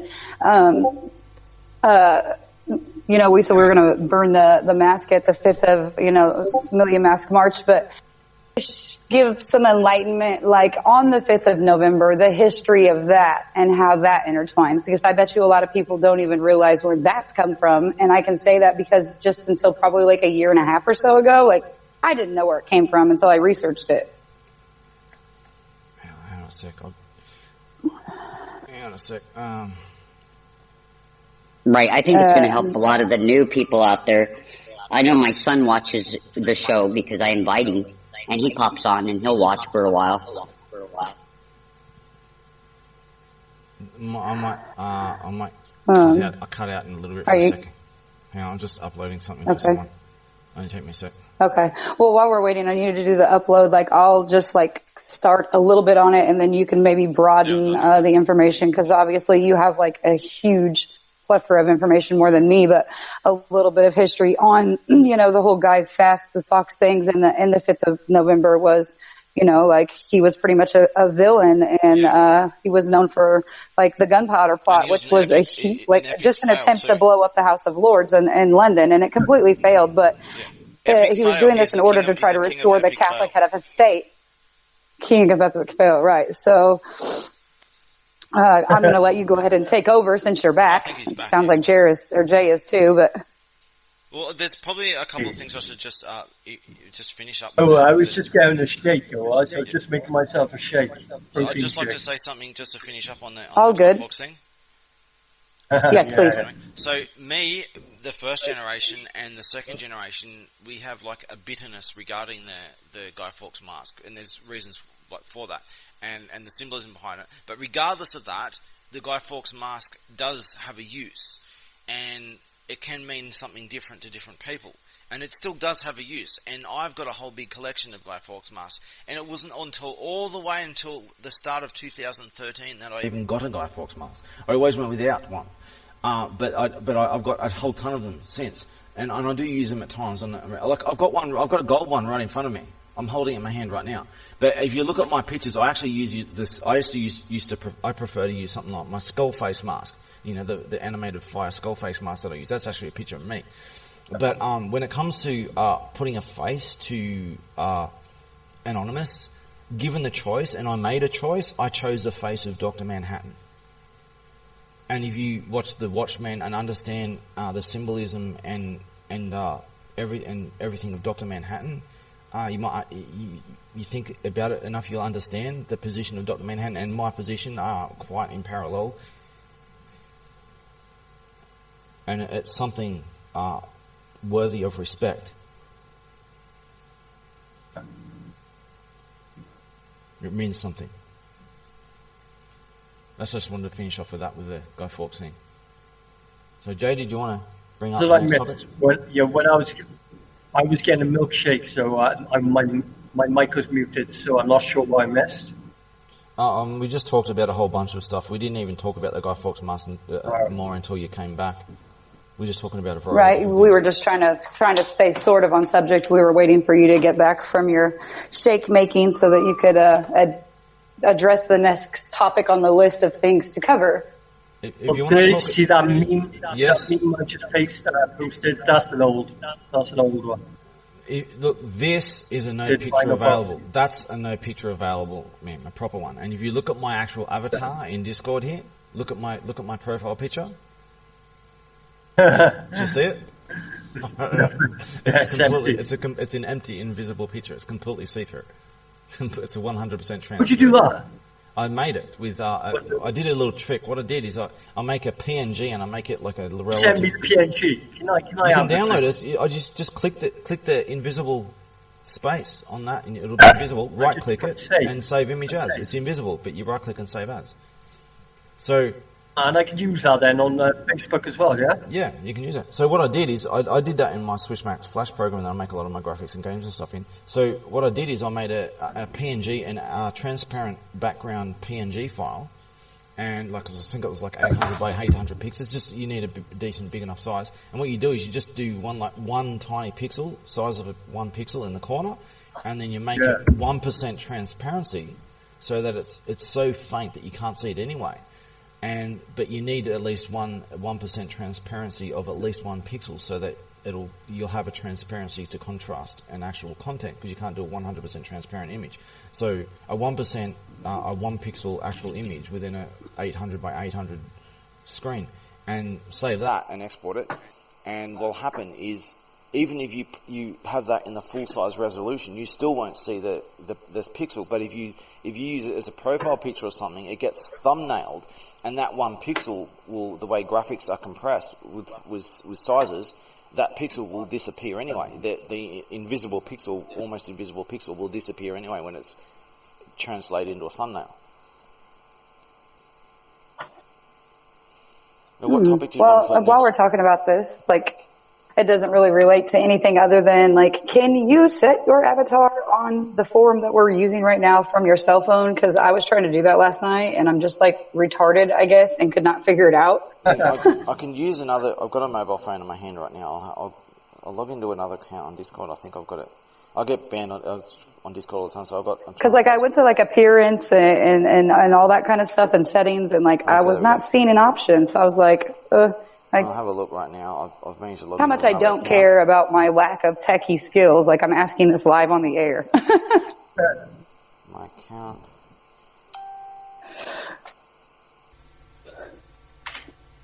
Just put Galaxy. There is a way to do it. It's just a matter of finding out. Well, we can go on to the next topic while you're enlightening me on how to do things that I should probably be able to figure out, but I've tried a couple times now and it wasn't working, so I was I think you go, I wonder if it's a cell phone thing or what. So you think you click the 3 arrows in the top left and then go to the bottom? We'll leave the Guy Fawkes subject and move on to someone else. I'll just quickly... Basically all we're saying is, after Occupy, everyone broke up into different little security groups like Manhattan Sec, Oh, Manhattan came a lot later than that. Hate Factory. Manhattans were like I started them in like 2011 or something, but we never interacted with anonymous groups. We didn't even use the name anonymous. We did our own thing. We didn't engage anonymous directly until like 2015 with the anonymous campaign, the Manhattan campaign. But we existed for years before that. We just didn't have anything to do with the official anonymous name or anything. I've done all kinds of stuff outside of the very name of anonymous. I don't need to use the labels or anything. Did you see in 2016? No, was it 2017? Late 2016.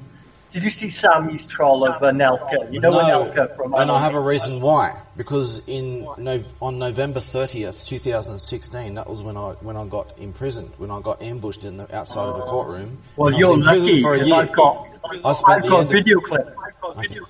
I spent the end of 2016 and almost all of 2017 in prison being tortured.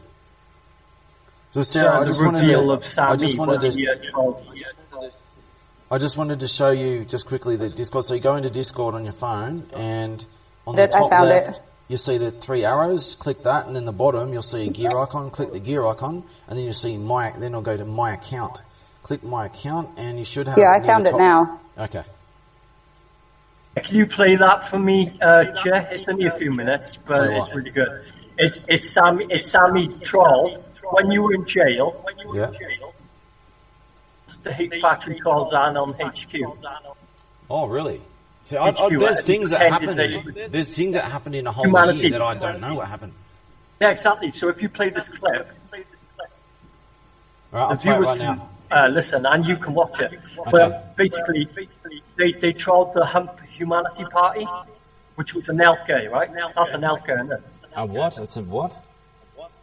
Humanity Party. You were talking about it the other day, weren't you? Yeah. Sammy did a troll on it. Troll, yeah. By then, before I got in prison, they were already gone. They'd already abandoned their little scheme on Anonymous. I can talk about that. I want to show. After this, I want to play a video of my own actually on top of after this. So I'll just play this right now. If you can be silent for like how long this take. How long does it go? Yeah. How long does it go for? It's about 5 minutes. Okay, so I'll let you know when. Just if you can be silent while I play it on the record. Okay, I'm gonna play it now. Oh, cool.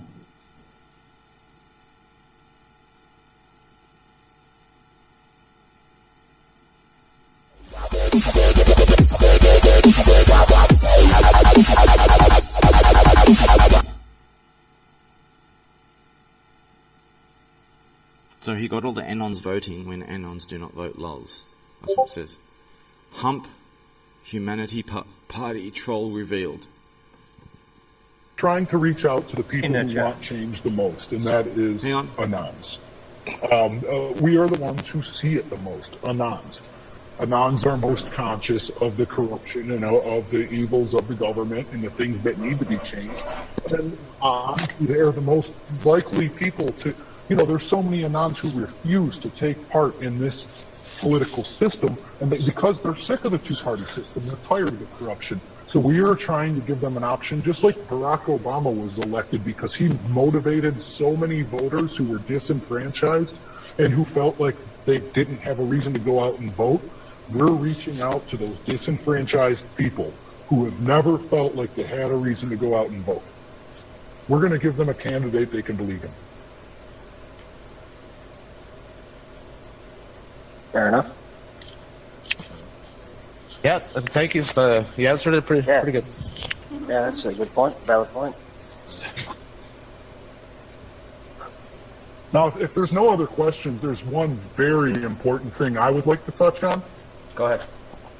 I'm waiting till the end. I'm waiting till the end. I'm happy to answer any questions first, but before we move on to other topics, there's one very pressing issue I would definitely like to touch on before we carry on. Just get it off your chest, Jeffrey. Just let us know what you're thinking. We're all friends here. Okay,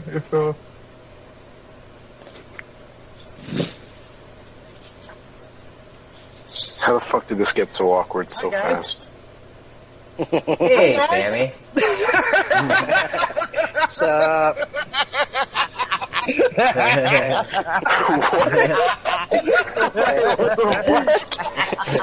Darwin couldn't be here tonight in person, but Darwin's actually sitting here with us at the moment. Saved by Sammy. Fucking saved by Sammy. Do you have any idea?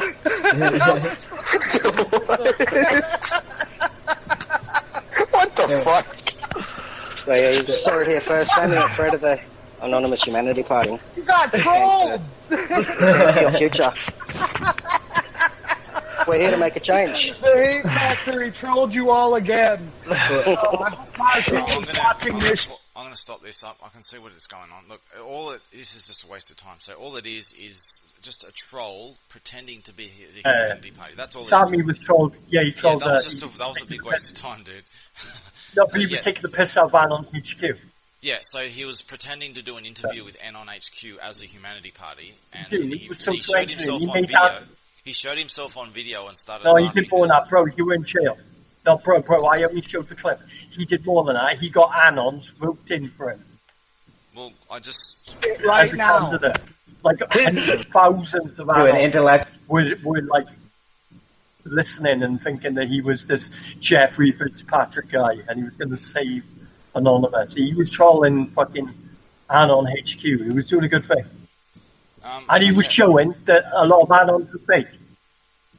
Yeah, as for the topic of Humanity Party, I've actually got long videos and stuff on this, and I wanted to show something on this. I'm the one who shut down the Humanity Party, and there were others who were criticising them, and I worked with them. And the other day, I showed Christopher Mark Nemelka, the dude who's a big boss of the Humanity Party, and I can show you a ton of shit on this. I showed you his personal ID card, his driver's license. You know, I've got shit on him you wouldn't believe. Like, I've got all these private stash of private interview videos and shit, and that he tried to hide. Now I've got all that shit. I did what I do. So I want to show something on it. I just need to. This is actually a private video. He actually he did a lot of the Humanity Party did a whole big censorship campaign to cover up all the evidence that I was putting out. A lot of shit got shut down, but they didn't shut it all down. And I've got backups and backups and all kinds of shit everywhere. Just give me a sec to get this. This troll was awesome, though. I tell you, Chair, this troll was awesome. He got a campaign going, and all Anons were really up for it, and then all of a sudden he went live and said he was Sammy. Like, took the mask off and revealed who he was. You know my position on trolling. It's not a clear black and white thing. It's a bit of a multi-purpose. So I'm just going to play. It depends. So I believe in trolling in the sense of I don't like to be censored. I hate anti-censor. Well, you're the one who was going on about trying to fight back censorship with censorship, weren't you? So anyway, this is I'm going to play something. You just only go through it for a short time. This is Christopher Mark Nemelka, the leader of the Humanity Party, the guy that demands everyone's trust. This is from his own mouth on his own private stash of videos. This is short. I think this was shortly after he tried to be the false Mormon prophet when he wrote the sealed portion of the false Mormon prophet shit while he was in prison, and he tried to be the false Mormon prophet, and then he tried this shit. So this is him when he's explaining how he took advantage of Mormons and lied to them and tried to exploit them. And this is his justification for what he. This is actually him. This is the real guy. Yeah. Yeah. So if you can't hear this, I can show you later. So I'm going to play it right now. Lying, yes. Because why did I think lying was justified? Because every damn religious leader and politician in this world lies to people. I knew that life itself was a lie. That the way that people thought about life is a lie. And it is true that I utilize lies to try to get people to think. Did you hear that? Kind of. I mean, it'll sound a lot better when... Now, don't share this link in case it gets shut down or something. I want to keep this version up. I can re-upload it if I have to, but there's a problem going on there. So I don't want to... Don't share this everywhere, but you can play that yourself. And see that picture? See that picture with the guy with the white wig? Yeah, the white. That's what Sam picked up. Sorry, that's what. Sammy trolled that picture. That was his picture he used. Yeah, Sammy used that picture on the right. The fake Saturnian symbol and the white anonymous dude. No, and I in fact, I can see if I can find this. I'll find a picture of me. That was the whole thing that Sammy built it up. So he was doing good then, Sammy, because he was taking the piss out of Adelka. I wouldn't necessarily say that, but where is it? So, where is the comparison of it? Humanity Party. I've got here we go. I've got so much, I'm drowning in information. So here's a little meme I did back in the day.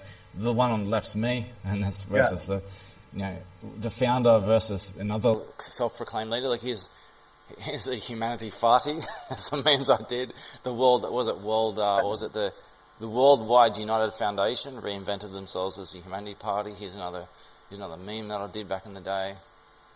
I got a ton of shit. So that's what I'm trying to say. Sammy trolled fake shit. He trolled fucking Humanity Party. So here's a picture of what the founder looks like compared to Mr. White Leatherman. Now that is what the founder looks like, and I think that looks a lot better than wearing white leather. Oh.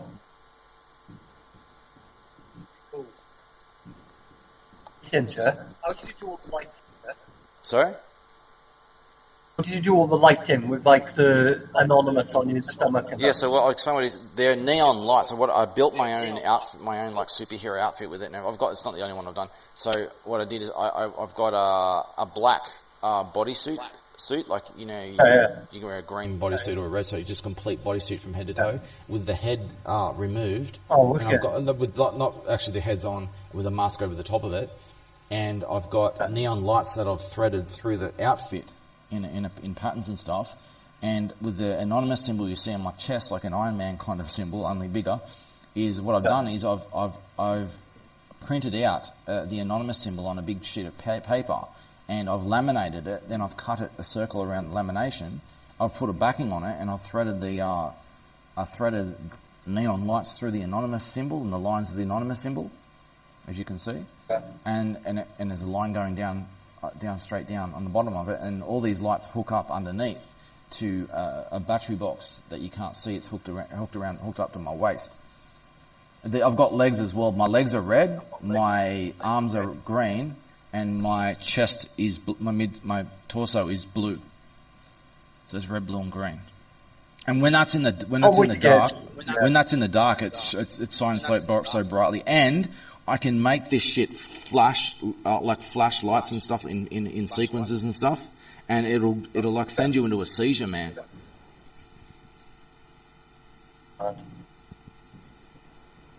You like that? Different colours and stuff, is it? On the neon. Yeah, so you can see, you can't see the red in there. If you look at the bottom, you can kind of just make it out. The red doesn't pick up in the picture very well, but you can clearly see the blue and the green. You can see the different colours of different parts of my body. Sarah's picture changed, or was that different person? Yeah, I finally put one up. Oh. Nice. I figured that I would use something that's like from my home. Yeah. So that's what I did. It's just not a flag, like you're obsessed with flags.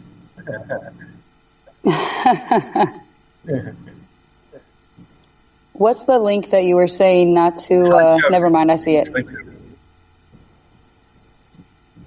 Here's a leader of the Humanity Party's driver's license. I seen that the other day when we were in Hangouts, Christopher Nemonka.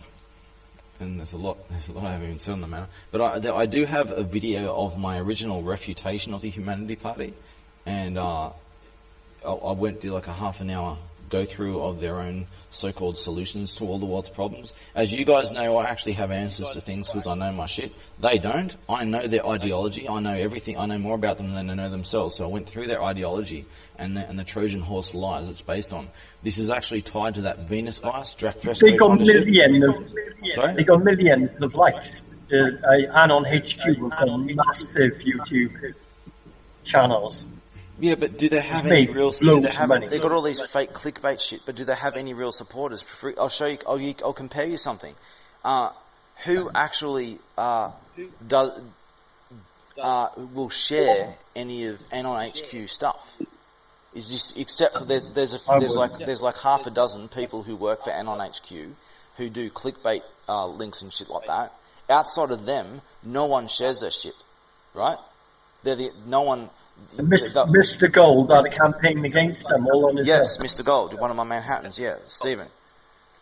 Yes, he spearheaded a lot of attacks against the Anon HQ, and I congratulated him on doing that. And I said to him, look, this is my history with Anon HQ when they started. I had a long conversation with them, and I told them not to cross a certain line because they need to change some things. What they're doing is wrong, and they promised to do the right thing, and they chose not to, and they kept doing evil shit. And Stephen spearheaded an attack against them, and I supported him and helped him do what he did after he started doing it. And that's one of the reasons why. That's one of the reasons why me and Stephen became quite affiliated with each other. And he even called me up in prison. Yeah. And it's one of the reasons why he became Gold Manhattan, because of this stuff.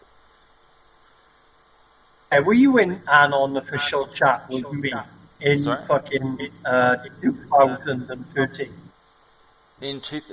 I've been like, if you can see, if we go through my Venus Geist campaign, I'll show you. I've been doing anonymous campaigns and shit, really big shit that people don't even know about for a long time. But I haven't done this publicly until me and my Manhattans engaged anonymous on social media publicly and face to face in 2015 at the start of the Manhattan campaign. So that started in 2015. I met Mark in 2015. 2015 and 16. I was an Anon. Yeah. Well, as Mark said before, that's when he met us, yeah. Yeah. It was 2008. Was Million Mass March, I think it was. Fucking huge. It's huge now. And it was like really, really, really big. It's a lot bigger now. I mean, over the years, they've been getting smaller. I'll show you an image of this. Me and Mark were talking about it the other day. Mark was saying in Amsterdam now, marches on November the 5th now. Every year it seems like it's just smaller and smaller. Look at 2000 in this image here. Look at 2014 compared to 2018.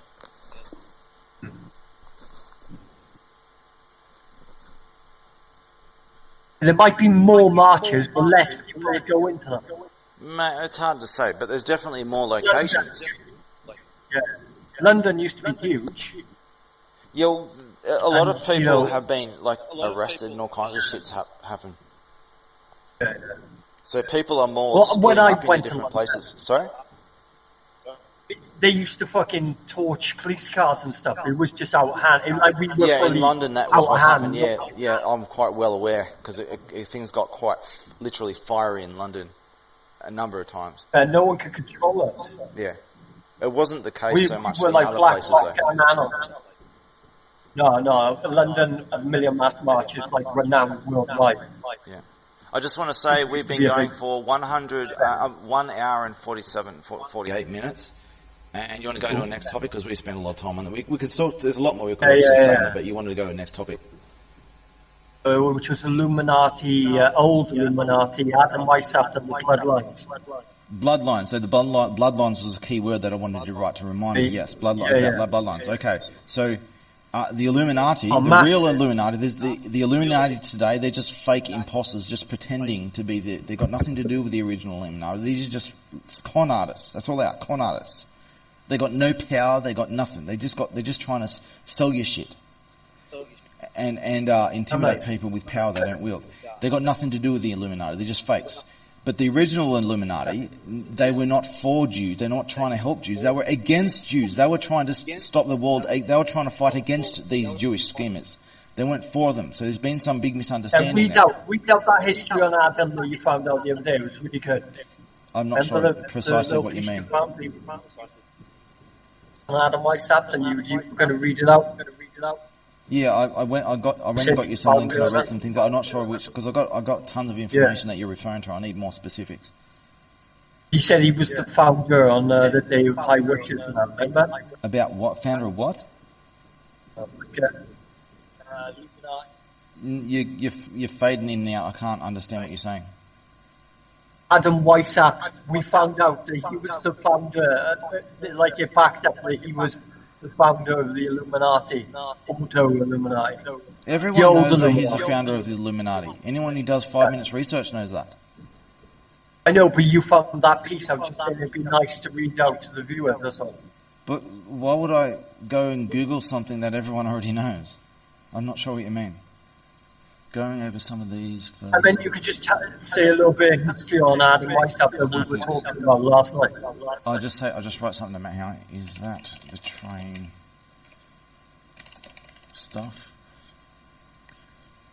Okay. I'm looking through my files right now. I'm not sure I have something I'm going to put in here that's on the 13 bloodlines of the Illuminati. If I can find my files, I'm looking for it right now. Here it is. The truth gets mixed in with bullshit, and people take all these compiled stuff as though it's all the truth. I'll give you the example of Jordan Maxwell, okay? I disagree with a lot of what he says, but I respect him a great deal. Now, a lot of his information is misguided, and he goes off on tangents and gets things wrong. But his heart is in the right place, and some of his information, he deals with a ton of details, and he's a very wise man, and some of his stuff is quite true, but he takes shortcuts here and there, and he goes on tangents, and he gets something wrong, and he keeps building on that, and everything built on that is false, and it gets progressively messed up. So a lot of the things that he says is not true as much as it seems true. This is what people do. They do research and they don't know that they've taken a shortcut, or they've got a bit of wrong information here and they build upon it and they don't review it later and they just take it as a given fact when it's not. So just you can just change the context of one word, and this actually happens all the time. You change the context of one word, everything gets dramatically changed. So when it comes to Jews and stuff, understand that the Illuminati were against these people who call themselves Jews. They were trying to establish the true bloodlines. Now, Jews have rewritten history and imposed themselves as a chosen people. They've done this over the past 200 years. Is it not surprising that they would pretend to be these chosen bloodlines and rewritten history of the Illuminati? This is what they do. No. They're imposters. What you're saying is, so what you're saying is Rothschild and Rockefeller and that, they're pretending to be the chosen. Yes, they are pretending to be the chosen. It's not just them. There's other bloodlines that they all identify as Jewish as well. These are the fake imposter chosen people. They're not the real chosen people. They just keep rewriting history and pretending to be someone else. That's what they do. That's what they've always done. If you look up the origin of the word Jew, which I did before, these are con artists, lying scammers. That's what they do. These are the people who have betrayed their own people. The Jews aren't a race.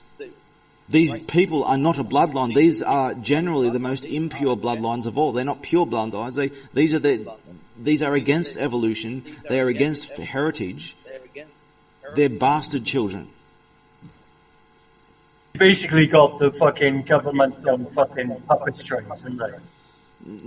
The Illuminati did not have as much power as people let on. However, they did have big aspirations, big plans. And the government at the time shut them down because of it, to stop them from doing it. I'm on about the families. I'm on about these families. These Jewish families, yes. These Jewish families do have a lot of power in the world. They still do to a degree, but things are dramatically falling apart. But I'm not sure what these files are that I'm being sent here. The Rothschild family is the full family in the world. I'm not sure even what format that file I've just been sent in, because I can't see the actual. It's a PDF. No one can disagree with that. No one can disagree with the Rothschilds as the most powerful family. Look, do you want a different format than the PDF? The most powerful families are the ones you don't even know about. Right. There are a lot of powerful families that you don't even know about. They're the ones you need to be concerned about. You'd be less concerned about the ones you know about. But like history says, that the Rothschilds are the most richest and got the power because of the Fed. Guess what? They have no power over me. They have no power over me. You know why? Because their power, they only have as much power as they can buy people out. I cannot be bought out. Right. And there are a lot of other people who cannot be bought. You can give me $1 trillion. It's not going to do anything. In fact, but the thing is, if you want $1 trillion, if you get, I did a funny video on this. It's an IOU. You're cutting out again. Can you say that again? Just rich. make sure you're speaking to your mic a bit in case that's a problem. Yeah. Bill Gates is super rich, right? But everything he owns is an IOU back to the Rothschild and Rockefeller dynasty. What real wealth do the Rothschilds and Rockefellers really have outside of fake money? I mean, they do have some gold and shit stored and everything, but they don't really have... Currency isn't worth anything. Yeah, monetary currency it has no real value. So if you were to do what Adolf Hitler in Germany did and said, let's discard all that, we'll kick out all the bankers, discard their whole monetary system, we'll start our own monetary system, so we'll start over with our own shit. And when you do that, these people and their fake money have absolutely no power in your country. They don't really have any real power. Their only power is to buy people out with fake promises. Now, what does the Il Raju message say?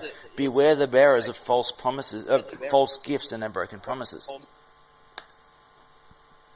So, as regarding Jews and the lying, scheming things they do, look at that video. That's of a Final Fantasy X video I did of Jew tactics about trying to buy out your enemies and throwing coins at them and shit.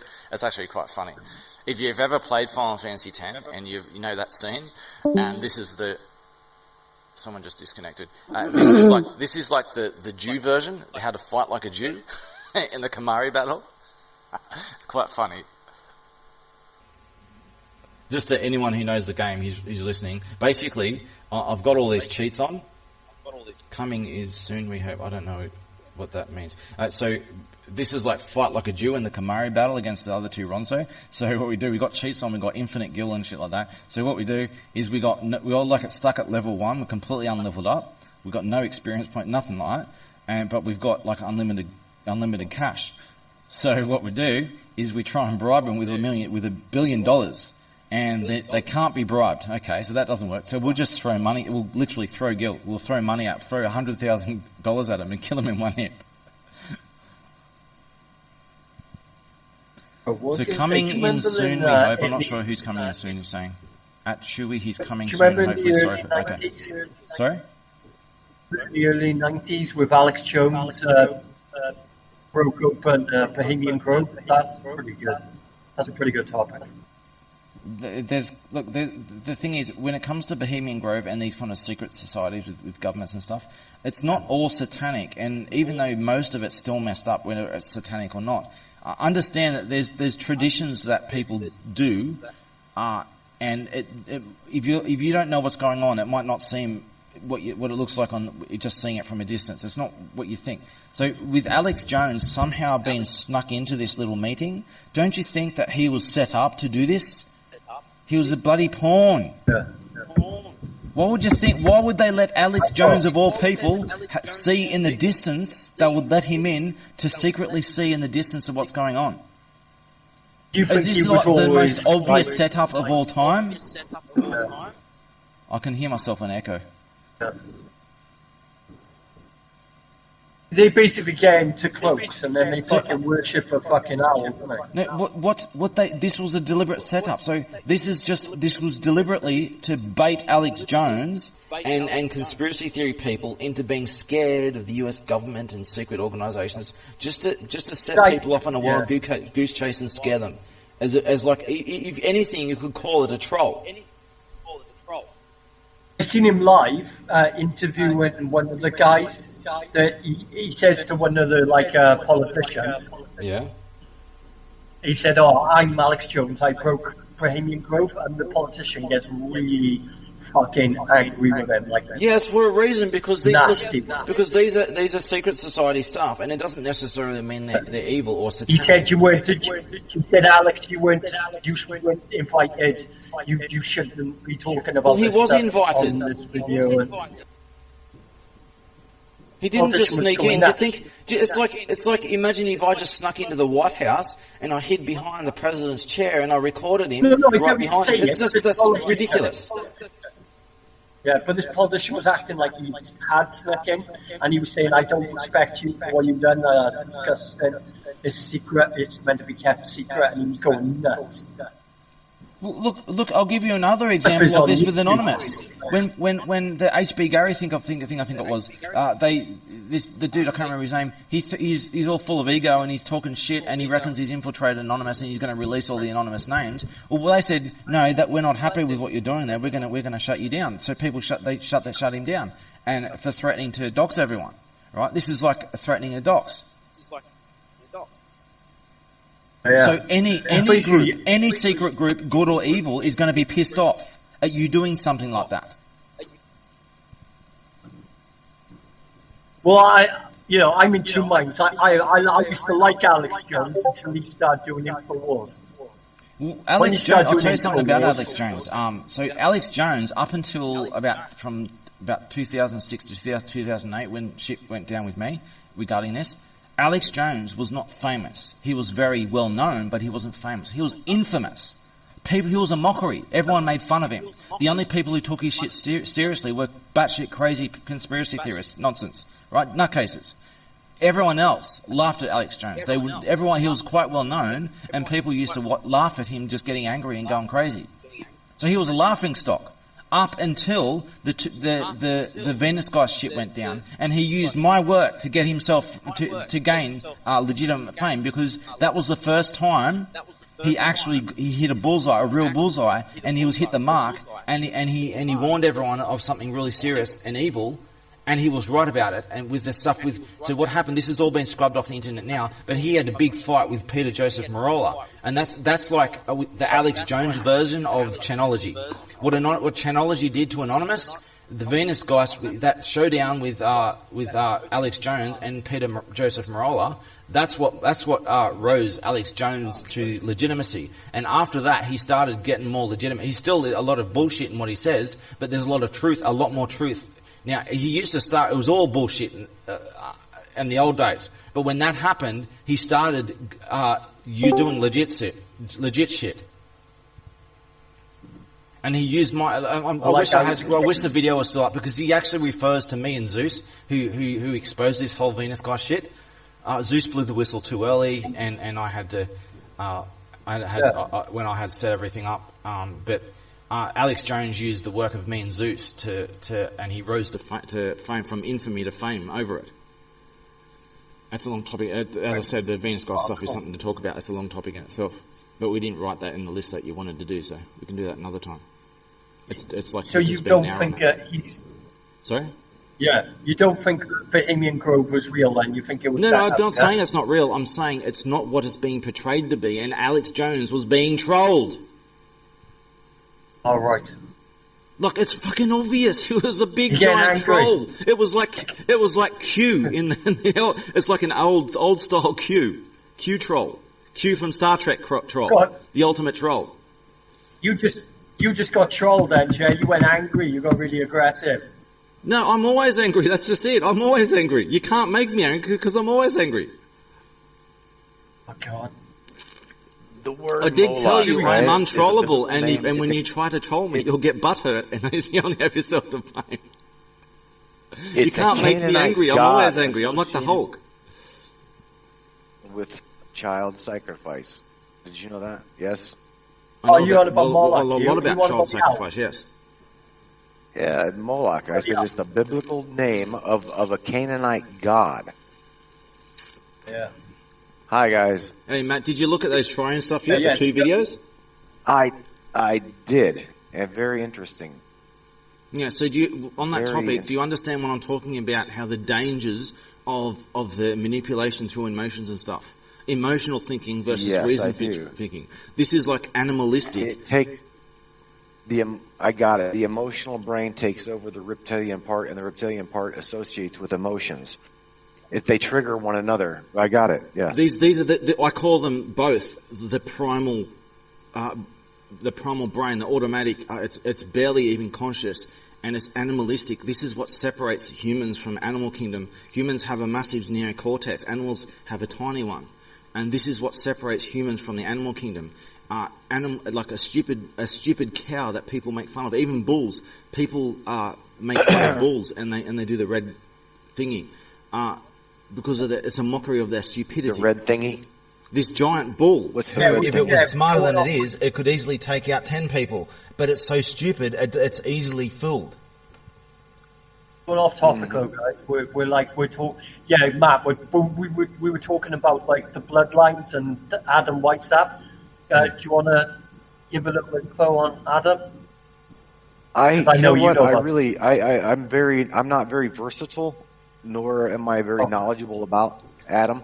I know very little about that specific topic. When it comes to the Bohemian Grove, there's things in which I've researched, and on the Matrix show that we've talked about, that's like I think I'll use Taryn's words. It's a very deep rabbit hole. Yeah. It's not what people think it is. Talk about it, guys. I want to know. Give me your definition, Jay, of Jeremy. Give me your definition of said Moloch being a god of. Again, remember, even the Wikipedia definition goes with it is the god of child sacrifice. Okay, we can't deny that. It's public. It's published that is what the god represents. We said before about all different symbols and different gods and different versions of them, and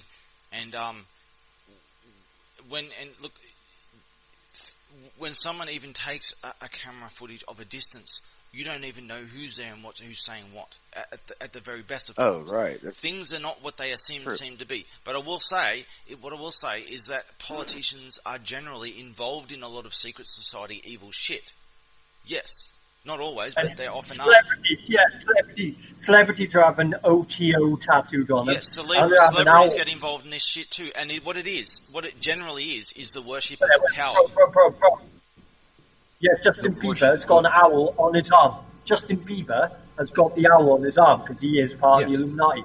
And he does the they're not part of an Illuminati. There is no Illuminati. We keep going over this. People who will get themselves Illuminati symbols, just like a thug gets a Nazi symbol, a swastika, who knows nothing about National Socialism. He just does it to try and scare people and pretend to be tough. People put these symbols. People associate themselves with these groups and symbols just to talk themselves up, puff themselves up. It's all fake. Yeah, New Age cult. But you guys remember? Yeah. Remember, I have a tattoo of Thoth on my right arm. I've got a tattoo of Anubis on my left arm. I've got those symbols on my arm to represent things that I've went through. So these symbols that we're discussing now, yes, but we went through this. You use those symbols for different reasons, and you're not like a thug who gets a tattoo of a swastika on his forehead, who knows nothing about National Socialism. They're doing it. You do this for a different. You actually looked into these symbols, and it actually means something different to you. Yes, they do, and that's why whenever you're discussing the statue of Moloch, right? It could mean completely something different to someone else than the representation of something. You see what I'm saying? Now we're talking about symbolic definition versus the perception. Me and Jeremy and Jay, because everyone can see something different out of a symbol. And it's very common, as we said, we've talked about before. It's very common that a bunch of evil people will take a symbol of something that's good and powerful, and they'll copy that symbol as something evil, and they'll turn something very good into something evil. Why do you think they do that? Because they worship the power of that good side of things. They worship the power. This is what evil worships: power. So they're trying to grasp at someone else's power. So by wearing that symbol and imposing themselves, pretending to be those people, they try and cling to someone else's power like a vampire. Now you just catalyzed. Listen, forces, isn't it? Two forces: bad force, good force, and you got to bring balance between the both. Well, you're right, true. But listen, what he just said. He literally just catalyzed what I've been trying to tell you guys for a long time. The eye of providence, okay, has been changed throughout the years, like names change. It has been hijacked for the reasoning of power, more than once. Symbolism. Eye of Horus, throughout the fucking ages. The eye of Horus was and is the eye of providence on the dollar bill. It has been seen in the temples of Seti. It has been seen on the temples of Horus. These symbols represent power. Okay, that's what they do. They have hijacked this symbol. Okay, and they've changed it throughout the years, and now it's on the American dollar. It's on the American currency. Chewy, did you know on the American currency, it says in Latin, it says that the New World Order is a success. If you translate it to English, it says our new age of order is a success, and the word is actually a success. And that was back when Adam Weishaupt founded the Illuminati in 1776, and it says 1776 on your dollar bill. I do know that those words. I do. If I correct. Yes, I've went through 1776. We went through this before because the U.S. government adopted the seal that year, and then the Illuminati copied it later on. It was a few months after that. You sure that the Illuminati was linked with them? The Illuminati did this after the U.S. government. They copied the U.S. government. They weren't before; they were after. You got proof to back up? Not at hand. I'd have to look this stuff and find out something. I don't have that with me at hand. But I did show you some stuff regarding this. Currency is evil. The Max currency is evil. And currency isn't inherently evil. It can be used for good or evil. Of course, it's evil. It's power. Whoever has the currency controls the world. So why isn't the American dollar bill tied in with Adam Weishaupt? It makes sense. Okay, without currency, let's just say you're a farmer. You grow rice, and you that's all you have. You grow rice. You need your house is falling apart. You need parts for your house. You need all kinds of stuff. And you need fuel for your car, and all you can do is trade rice. But hey, like rice is abundant where you are, and no one wants to buy it because everyone has it at the time. So what are you going to starve to death? Or you can trade through a mutual medium. Do you realize how Adam Weishaupt was a fucking psycho, right? He was a complete fucking occultist, fucking psychopath. Have you ever seen Ghostbusters?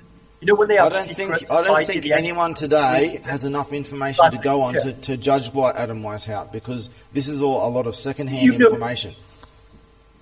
You know the triangle at the end of Ghostbusters when Gozer comes through the gateway, the Stargate? Oh, I'd have to remember the triangle at the end? It's that type of thing with Adam Weishaupt. Is that video a link to it or something else? He's a witch doctor. He's a witch doctor.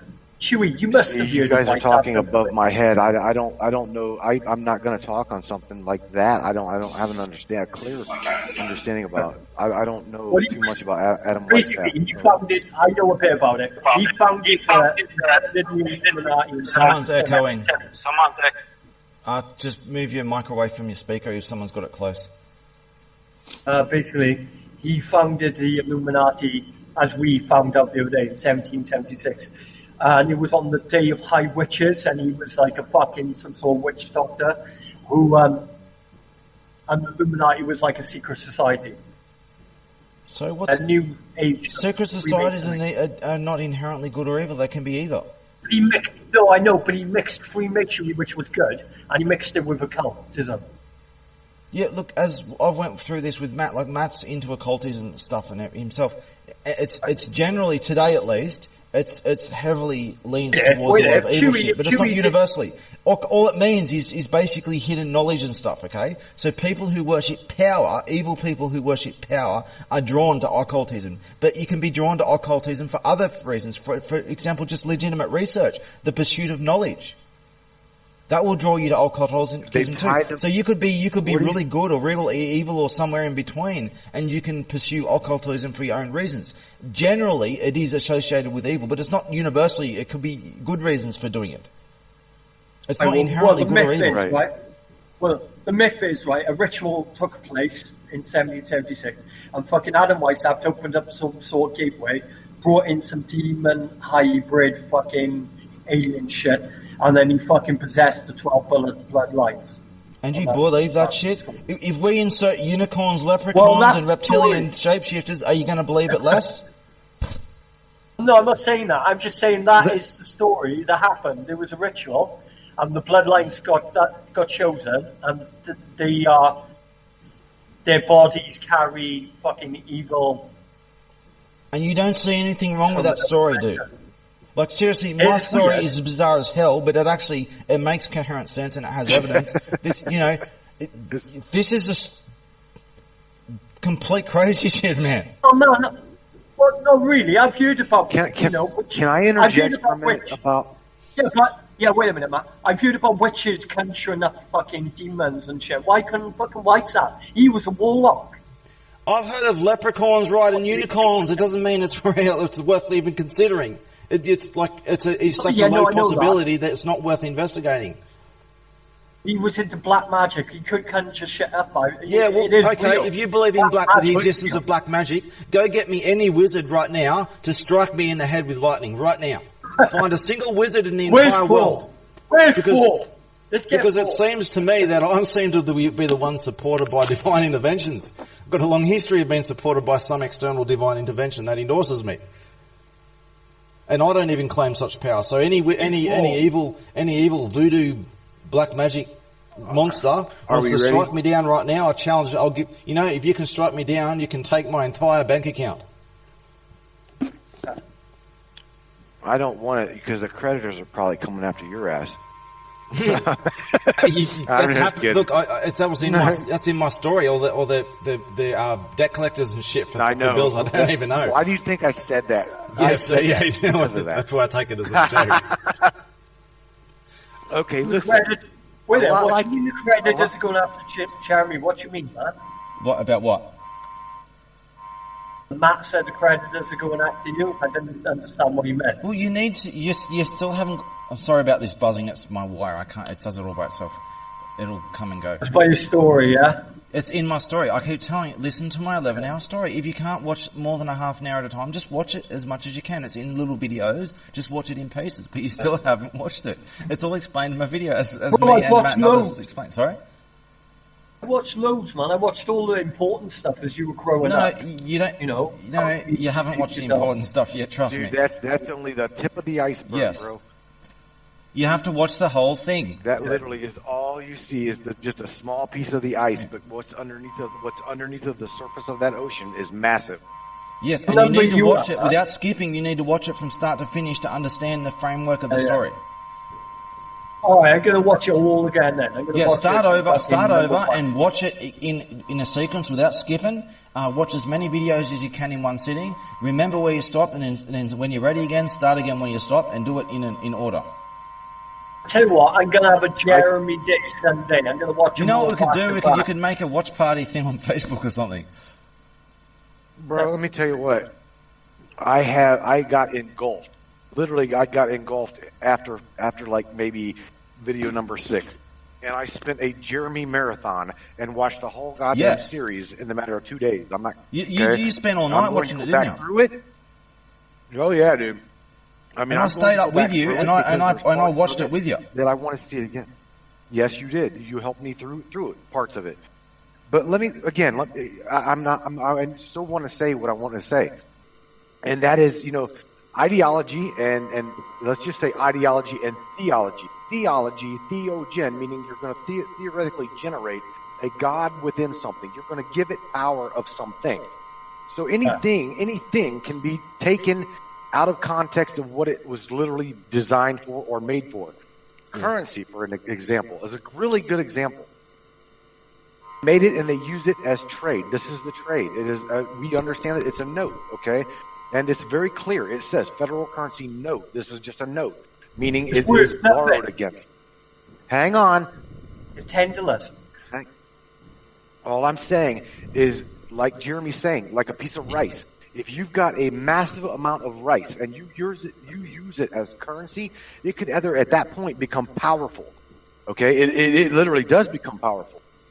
So in turn of that, you can see it as good, or you can see it as evil. How do you see the rice at that point? It is perception based upon interpretation. What do you interpret what you see? Do you see it as evil or do you see it as good? It could be either or.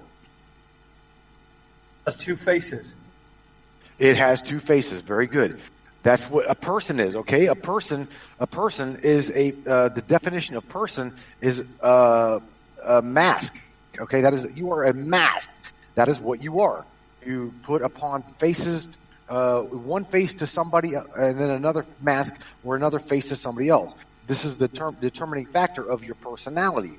You're either going to be mean to one person and good to the next. I mean, it solely depends on your interaction with these said things. You follow what I'm saying, Jay? Well, no, I'm pretty genuine, and I'm nice to most people unless it pisses me off.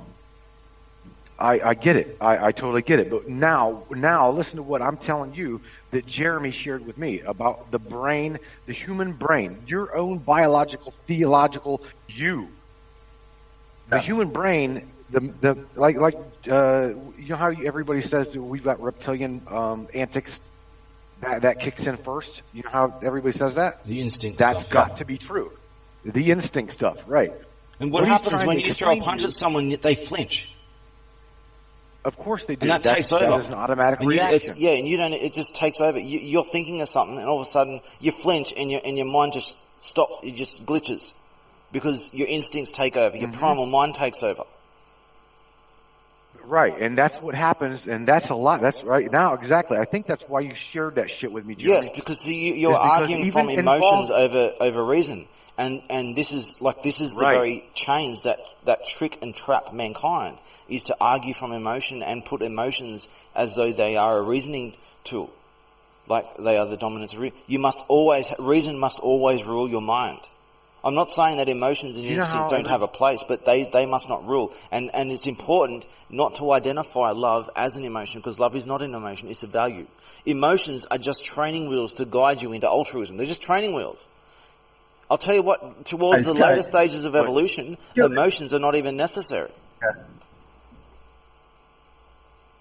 It's after today, right? Because we're doing a We Are Legion show from Havo Killers. But I've got a We Are Legion server on here. I mean, because I'm offended because I'm not part of that. No, I'm just kidding. I'm just kidding, Jay. I am not in law. It is literally. I know. Because I was just using everything on Facebook. But I have got a We Are Legion, and I will invite you all to it now. I can't do anything on Facebook. I can't accept anything. I'm locked out of it. I can see everything, but I can't. It's on Facebook. It's on here. It's on here, guys. Yeah. Okay. I thought you meant Facebook. I'm inviting you now. Okay. Where all of this is going, okay, is the consciousness of human evolution as we know it to be.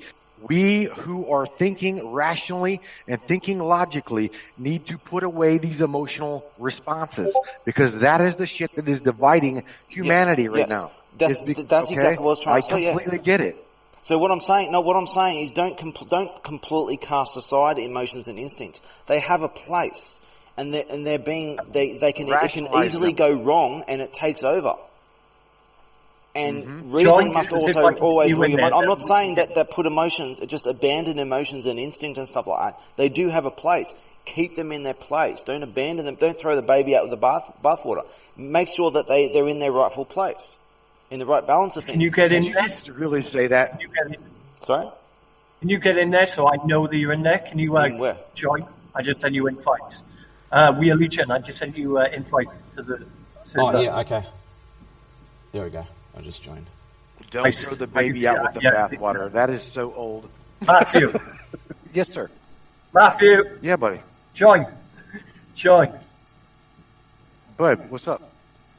I'm the gang. Oh, okay. I'm you know what you're defining as the Bohemian Grove, right? That society of power, those supposedly them people, okay, are the highest of highest in corporations, in foundations, blah blah blah blah. Now, I do understand that there is a ceremony of sins or something. I don't remember the actual context of the definition, but they have a ceremony where they burn a casket, yada yada, and they put all of their discretions and their sins and their things in it, and they burn this casket. And it's said that there is a sacrificial person in that casket. Whether there is, there isn't. I don't know. I couldn't tell you. I've never been there, never participated in it. But can I just comment on that? So all this conspiracy theory regarding the Bohemian growth crap revolves around Alex Jones and his mystery invitation there. Right, so if he's there talking about them sacrificing children and he's watching this shit, why isn't he trying to stop it? Why is he milking it for profit? Well, supposedly he is, or he has, but like no, he hasn't done shit. He milks it for profit. He hasn't done shit to protect any children ever. He milks everything for profit and fame. I completely agree with you on that. So if he really was legitimate, he would have done something.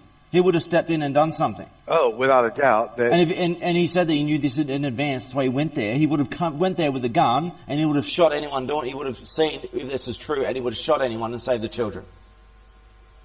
Well, if he was moralistic, okay? If he's truly heart-driven and for general purpose of protecting those of the innocents, of course, I completely agree with you. The whole like scenario like you're trying to say, publication and fabrication of a story.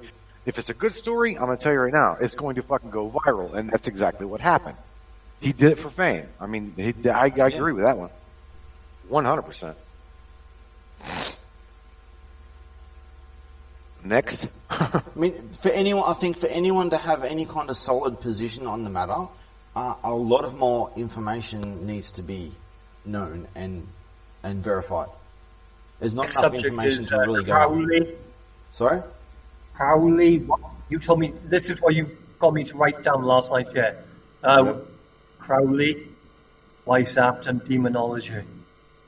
Okay, well, Crowley, a lot of his stuff is more recent and it's well documented. Adam Weishaupt's stuff is not so well documented because this was secret society stuff.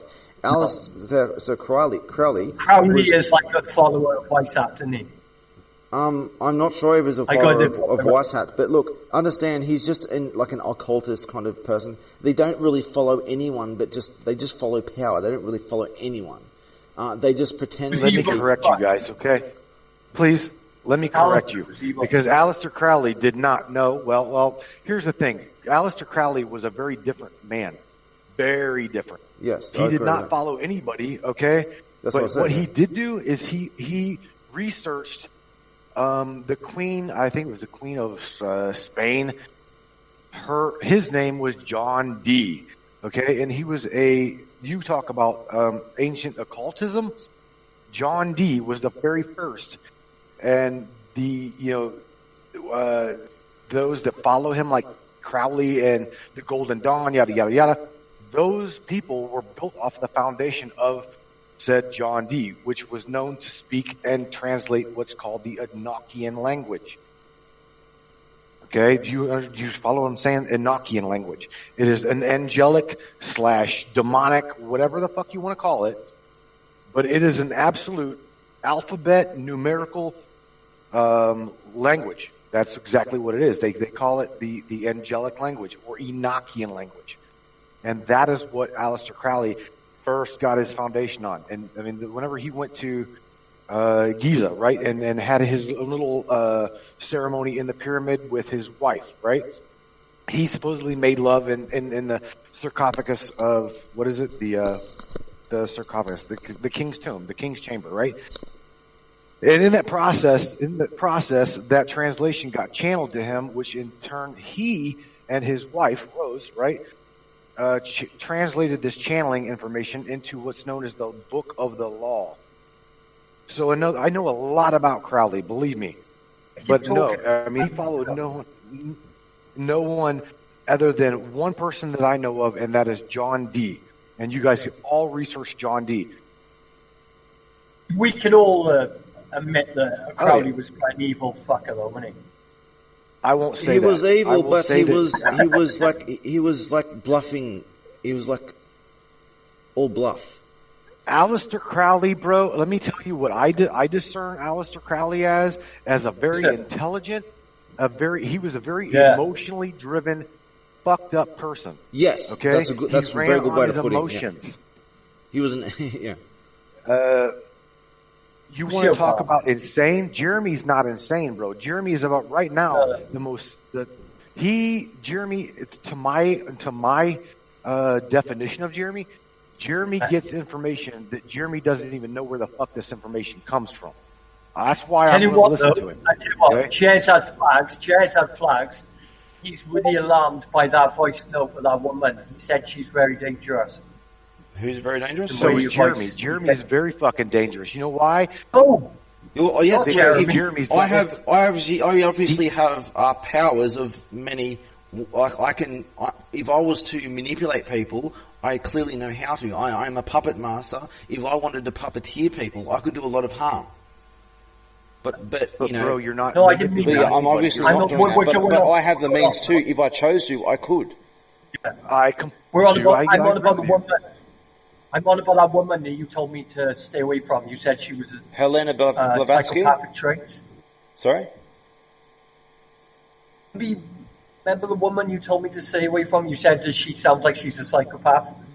Yes, a certain because woman, she was so calm. The way she was speaking and how she attacks while she's extremely and bizarrely calm. Yeah, this is what a psychopath does. They are overly calm to mask their inner turmoil. This is a big act. This is a disguise. That's what I was trying to say. I was saying like you had flags on it. And the fact that you said this and you said certain things that were crystal clear flags that verify what I was saying. Well, when she calls herself Morning Star. Yes, when we went through what the Morning Star actually means. It's Lucifer. Let's talk to the viewers. The viewers haven't heard about it. Let's talk about it. What, the Morning Star? This Amber girl is calling it, this Amber woman is calling herself Morning Star, but we all know Morning Star is not a good thing. Well, who gave that a definition of good or bad? Can I ask you that? It's been a very old ancient who put in your definition. Head? Well, I know Okay, for a fact that keep Morning going. Star is a nickname given to Lucifer. I'll give it an etymology. Here's let's go back to old like the beginning of the beginning of texts, okay? Cool. There's two books. Here's the etymology of the term Lucifer and its connection to Morning Star. There's two The books Lightbringer that are and Morning known, and they are the most oldest theoretical given text on this planet, and it's called the Book of Adam, the first book, and the second book of Adam. That is the beginning, supposedly in our history. That is the beginning of the beginning. Okay, and Adam, you know how in the book of Genesis it speaks of Adam saying, being cast out of the Garden of Eden, yada yada yada. If you read or if you listen to the translation of being kicked out of the Garden of Eden, these are physical things, literally physical. Adam was definitely kicked out of something. Yes, sir. Go ahead. So Adam and Eve had 3 sons. Their sons went out in the world and found wives and had children. Where did these wives come from? All right. Very, very good. Okay, now here's the thing. We've got to remember these books are written and literally written by those in which define our history as we know it. That is what we've got to also take into play here. So in the book of Genesis, the King James Version Bible, you've got Adam and you've got Eve. These are the beginning of the people. And like you said, you pointed out, just like I pointed out in you, Jeremy, that you cannot have an implant in the middle of your fucking cerebellum that did not happen from just anything. It had to have been there from the beginning. Yes, it was there from the start. Yeah. So now, again, let's take it to the book of Adam and Eve, because these are the foundational understandings that the Bible itself does not in-house, and that is Satan, as we know it, in the King James Version, is a spirit. It is a spirit.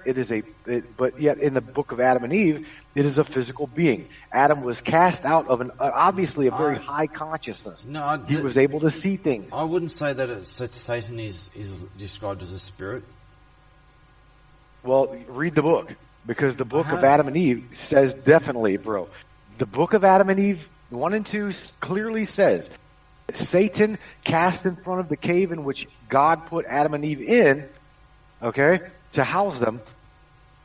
How in the world could Satan himself, or Lucifer, right, physically manipulate and move trees in front of the cave and then cast them afire? He was a physical being. Yeah, well, and as I say the same thing. As I said, you're saying that the Bible refers to Lucifer or Satan, whatever you want to call it, as a spiritual being, a spirit. As to my knowledge, he is described in a kind of physical sense, not a spirit sense. And as for the Holy Spirit, which I claim to be, it is also a person. It's not a spirit, even though Jesus referred to it as the Holy Spirit. Not just the Holy Spirit, he referred to it as the advocate or comforter and stuff like that as well. But one term he referred to as the Holy Spirit for a reason that has been misunderstood. It is not just a spirit, it is a physical man. And described as doing physical things. And Satan is described in the same way. The Holy Spirit is described in the same way. These are not spirits, these are physical beings. All of them. That is right. They're physical beings. Wasn't he an angel? Wasn't he an angel that got cast out? No. If you read the book of Adam and Eve, the very 1 and 2 book, it clearly says in them texts that no, he was not just necessarily an angel. We again, this is perception of the human. What I get out of it. Okay, my perception versus your perception versus Jeremy's perception, etc. If you read the book, it clearly says that he is a physical being, okay, that come again. Adam was defined as a creation of God, okay? God himself specifically put Adam and Eve in this place of holiness until he ate and took from of what? The tree of knowledge, right? At that point, something happened to him. Something physically happened. Consciously or physically, something happened to Adam. Evolutionarily. Right. Okay. Right. Because he could no longer see God. He clearly states in that book, I can no longer see you, Lord. Where are you at? You're talking cherub. You know what cherub are, right? Little angels and blah, blah, blah. Cherubim, right. They supposedly angels too. Adam used to be able to see them and no longer can see them. So something happened in the very beginning of the Adam and Eve evolution that changed the theoretical mind and the consciousness of the human being that we now know. Would you like to know something about that? There's 2 things I wanted to say about on the actual topic you're saying about in the Adam and Eve story. Well, Adam lost a rib, and Eve retained that rib, right? Rib was used to build Eve. Well, let's just say that's the X chromosome that formed into a Y chromosome. Guys, I'm really confused here because this is the rib of a chromosome. But I'm really confused because I always thought that Lucifer was a fallen angel. I thought he was cast out and he was an angel. And he was fallen. Things. I just want one second thing I wanted to say is Sarah just posted a link regarding the Morning Star in the chat. I'm sure you see it. I looked at it and that I said it references 2 references of the Morning Star. I actually said that if you remember, Sarah, if you've got to that part of my movie, I'm not sure I don't think you have got that part because you're up to the interview. But after that, you go to the prophecy section. I actually bring that up. The 2 references to the Morning Star. Whoop, you're just echoing. Wow, that so was I actually bring that very point up, and I actually say a few things on that. So when you get to the prophecies video, you'll get to that, and I actually cover that very point. What I said about the fallen angel. Okay, yeah, going back to what you said, Jay, because all of this is aiming up to the power of what is in what we're told and what we define as truth. Do you follow what I'm saying? Because the Bible, as we know it, is a fundamental foundation of a lot of religion. A lot of religion. There's not just one specific Christian belief. I mean, Christianity's got non-denominational. You've got Baptists. You've got Catholics. You got. Hang on, Jeremy. Your voice is doubling up. Chewie, have you played this through Discord as well? No, I think it's Sarah's. She's got her mic muted now. I think her mic might have been close to a thing and she muted herself because it was. No, but I'm going back to mainly tell you guys that all of what we're being told, it is a twisted version of what we believe to be truth, and they use this against us as a human, as a species. it's like the cross, right? They took the cross in Germany and they broke the cross. They still use the cross. They realized what it is. They know what it is. It's a symbolism of power. It is a symbol, just like the Eye of Horus. It's a symbol of power. They've hijacked these symbols for one reason, and that is power and domination. Look, do you agree or not agree? This is a case of Islam. It's not the same story when it comes to Christianity or even Judaism. It's not. It's different. There's different things going on. I think you're putting things in the wrong boxes. But I'm not saying that people haven't done this, but just in religion and all religions. But it's not the same. When it comes to Christianity, right? They all follow. There's the tiny minor differences, and when you get all these different versions of the Bible, they pretty much say the same thing. There's just tiny little differences here and there, but they believe on the same general idea. The thing about Christianity is that most Christians, leaders and followers, don't understand the very simple message of Christianity. They just don't damn well get it, and I can say it if you want. It's so fucking obvious. They just don't get it. So what they focus on, all these ridiculous traditions and rituals and shit that aren't even in the Bible. What they're doing has little, if any, all these denominations and what they do, these rituals and traditions and shit, have nothing to do with the Bible. And when it comes to Islam and Muslims, their Quran, they all follow the exact same copy of the Quran. The Quran was created less than 100 years ago. It was a Cairo edition in 1924. They all follow, this was constructed in 1924. Before that, there was all different versions of it that were very different, and they decided to try and unite Islam into one force in order to do jihad and shit. They created that in 1924, and all Muslims today follow the one version of the Quran. And the Quran, in the same way as Christians, even though they have no idea what they haven't interpreted the very clear message of Christianity, they got all confused, and they follow traditions instead. Well, they still have they're still based on the same exact message. All denominations follow the same message, or claim to follow the same message. The same with Muslims. They follow the same Quran with the same commandments. They fight each other all day, but they still believe in the same things. They're just fighting over who's boss. So there's not, they haven't got different versions. They haven't really got different versions. They just their differences have nothing to do with the actual religion itself, the actual doctrine. So again, Jeremy, let's go back to the very foundation of what we're talking about. What is the truth? Because again, like I'm telling you, the oldest book on this planet, the oldest text of this planet is the first book of Adam and Eve. Isn't it? If it clearly states that I'm not sure. No, it's beyond that.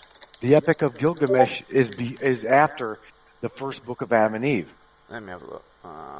But I'm just telling you, what is the truth? Because these are physical beings, physically came down here, made Adam, made Eve.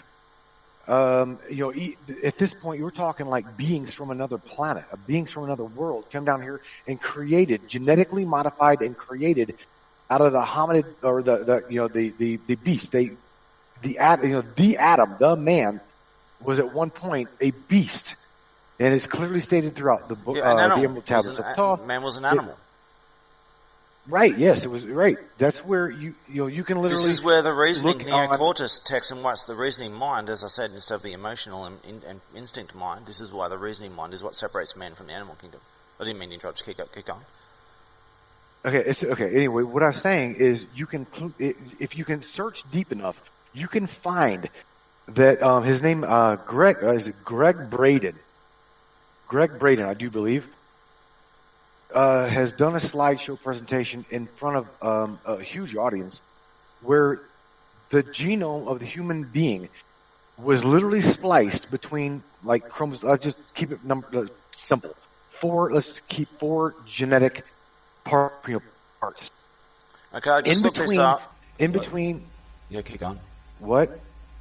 In between the 2 and the 3 chromosome of the genetic human being as we know it, literally has been spliced and fused together with a chimpanzee genome. So that I'm saying that somehow, somewhere, the book of Adam and Eve is not right. It's got to be right because we are a designed species.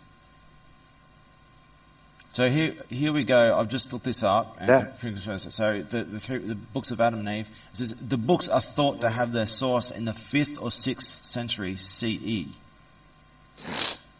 Whereas I looked up oldest known text known to man, and it comes up as the Epic of Gilgamesh that says, while Shirapuk or whatever, its fatherly wisdom is one of the most ancient examples of written literature, history's oldest known fictional story is probably the Epic of Gilgamesh, a mythic poem that first appears as early as 3rd millennium BC. So yeah, the Epic of Gilgamesh says it's the oldest reference. Now, are you on sacredtexts.com? Is that where you're at? No, I'm looking it up on all different websites, including Google and Wikipedia and stuff. Like I said, I knew of the 2 books that I'm telling you about as to be the oldest text. I apologize as if I'm wrong. Yeah, well, I can give you some links to what just so you can look at what I'm looking at. I'll just give you some links if you want to look it up right now. There's one. Here's another. These are references to time. But going back to where and how these people hijack symbolisms for power, that's exactly what they do, and they do it to manipulate the emotional. I just gave you 3 links. Brain. Sorry, kick on. Am I right, Jeremy? They've done this to kick in that reptilian brain. They don't want you to think logically. Yeah, so they don't want you to think rationally. Regarding reptilian brain, now it's probably not the best name to pull it, but that's where the brain triune brain theory they name it anyway. So it's not necessarily literally the reptilian brain, the mammalian brain or emotional brain, and the reason brain. What it is, these are just stages of evolution that the brain went through a long time ago, and even reptiles have they just have a very different proportion of these evolutions, right? So as our certain branches of evolution grew, different parts of these brains grew, right? That had already started a long time ago. So a reptile has more than just a reptilian brain.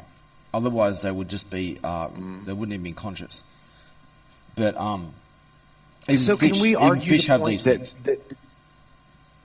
Can we argue the point that it is kind of a Luke melding of both creation and evolution? You had to have creation before evolution. Evolution is creation. I'm not denying evolution. No, look, understand. I'll show you something about life. So, as I said before, the universe is a factory to encourage the chances of life appearing out of chaos, right? Out of the chaos in the factory of the universe. So life appears out of chaos. The building blocks of life appear naturally in space, let alone planets, all over the place. So life is the very inherent disposition of the universe to constantly generate life out of chaos, right? The building blocks, the Lego pieces, just you throw them around. You constantly throw them around in a tumble dryer, and they form different connections. And it's like how atoms work. Certain atomic forms will only last for a split second. Other ones will last for like a long time. So if you keep mixing it up, it's eventually going to form a stable form. And it's the tendency. This is how chaos grows into order, and the universe is just a factory to encourage this to happen with a higher chance than otherwise. So there was no genome that was just created by a creator. The conditions for life to create itself out of chaos, to generate naturally out of chaos, the conditions of that was the creation. The life itself created, it chose itself out of chaos. It evolved naturally out of chaos. So we were not, mankind and the evolution that we went through was not created by some god directly. It was indirect. The conditions were created, but the life itself was not created. Evolution is the creation process. It is a self-creating process, independent of the creator who invented who set up the conditions by which it can form. So life is self-creating to a destination for a purpose of that which caused the conditions in the first place. So mankind has not been created yet. It's still being built. Is because of the causality is purpose of itself, right? As I said before about the 4 fundamental forces of gravity in the universe, the tetra, grammar, ton. See, that's also a new occult age teaching, bro. See, I don't see this. To me, this isn't occult. This isn't mystery. It's just stuff that's been forgotten. I got you, but if you were to look at it as defined in symbolism, dude, it is the pentagram. They've also hijacked that also. If you look at it, the tetra, let's just take for example the Pentagon. All right, the Pentagon its own self. They've defined now they built over here in the States a Pentagon. We know it as the Pentagon. They not only use it as a symbolism, but they've used it as power because of the symbolism. Guys, there's a couple guys, of can you hear me? Oh my God, I need to tell you about this. Yeah. Can you see that I'm coming up as gay AIDS myself? But yes, then why are I'm you still doing in that there. What? Because basically there's a bug in Discord. And you can have multi-profiles on one fucking browser. Yes, but you've basically named yourself what gay you do AIDS. Why are you No, doing that there's two of me. There's two of me. I'm on one browser with two conversation, accounts. buddy. I thought you guys were talking about like the Illuminati and shit. You're not making a good argument for yourself, Jay. There's a bug, and you can fucking duplicate yourself fucking hundreds of times if you want. So there's a and gay it's all AIDS on bug, one is there? browser. There's a bug. I can tell you how to do it as well. Yeah, well, I know how to do a whole bunch of stuff with bugs. But I just put up 4 images of hexagons. You duplicate it. Because we're trying Then to you talk about close serious the topics original here. account. No, you listen to me. Yeah, I'm being serious. Because it works. I can't take the account. gay AIDS myself or whatever myself seriously. It's me. Yes, Yeah, I but know that's it my is. other account. Wait, watch it. Yes, watch it. Yeah, I know. There's 2 copies of you. Oh boy, dead air. Yeah, see? Look, I'm back. Yes, I Look, know. I'm on no picture now. Well, ask me, how the fuck did I do that? There's no possible way, is there? That I can do 2 You just accounts on told one me. browser. You just told me your magic trick.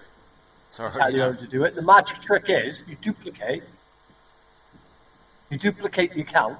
So say like you had gay AIDS, and you close that, but before you close it, you duplicate it. Windows open, right?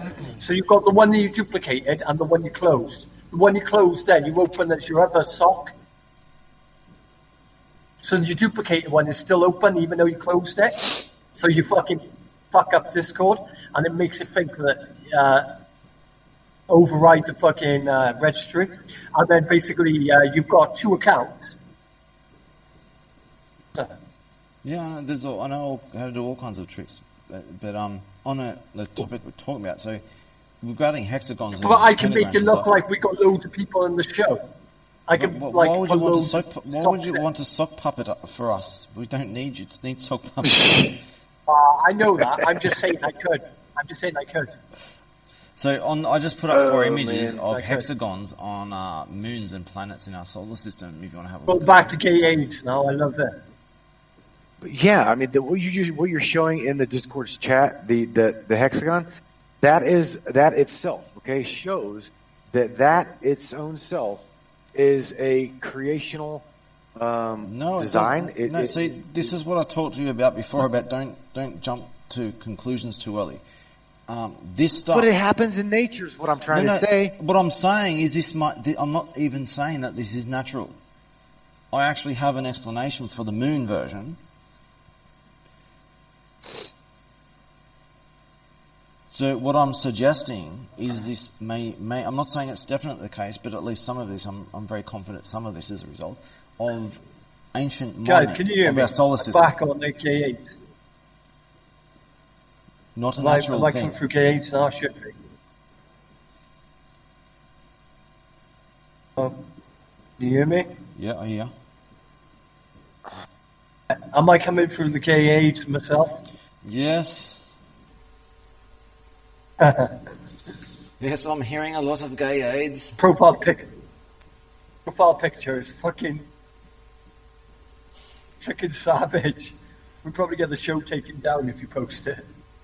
Well, I'm doing audio, not. It's What's just the a girl dude who's with a had, green like, beard and something. Nah, it's deeper than that. Have you seen the fucking swastika on his forehead? We are off topic. If you're talking about it, if you guys are recording this, I'm recording it. Went off topic. Yeah, that's good. Right. I'm trying to We always go off topic. So I just put up those 4 images of mine regarding the topic of hexagons and pentagrams and stuff like that. But that's a bit of a side topic what we're talking about. So let's continue having a serious conversation about serious stuff. Let's not do stupid stuff. So you go off want the to Bible. continue this topic or go to the next one? I don't want to talk about the fucking Bible. Well, we were talking. I religious. like to talk about important stuff. Mm-hmm. I know. Well, I'm just talking about demonology, not fucking Adam and Eve. You can't have demonology without foundations. Exactly. Yeah, I get it.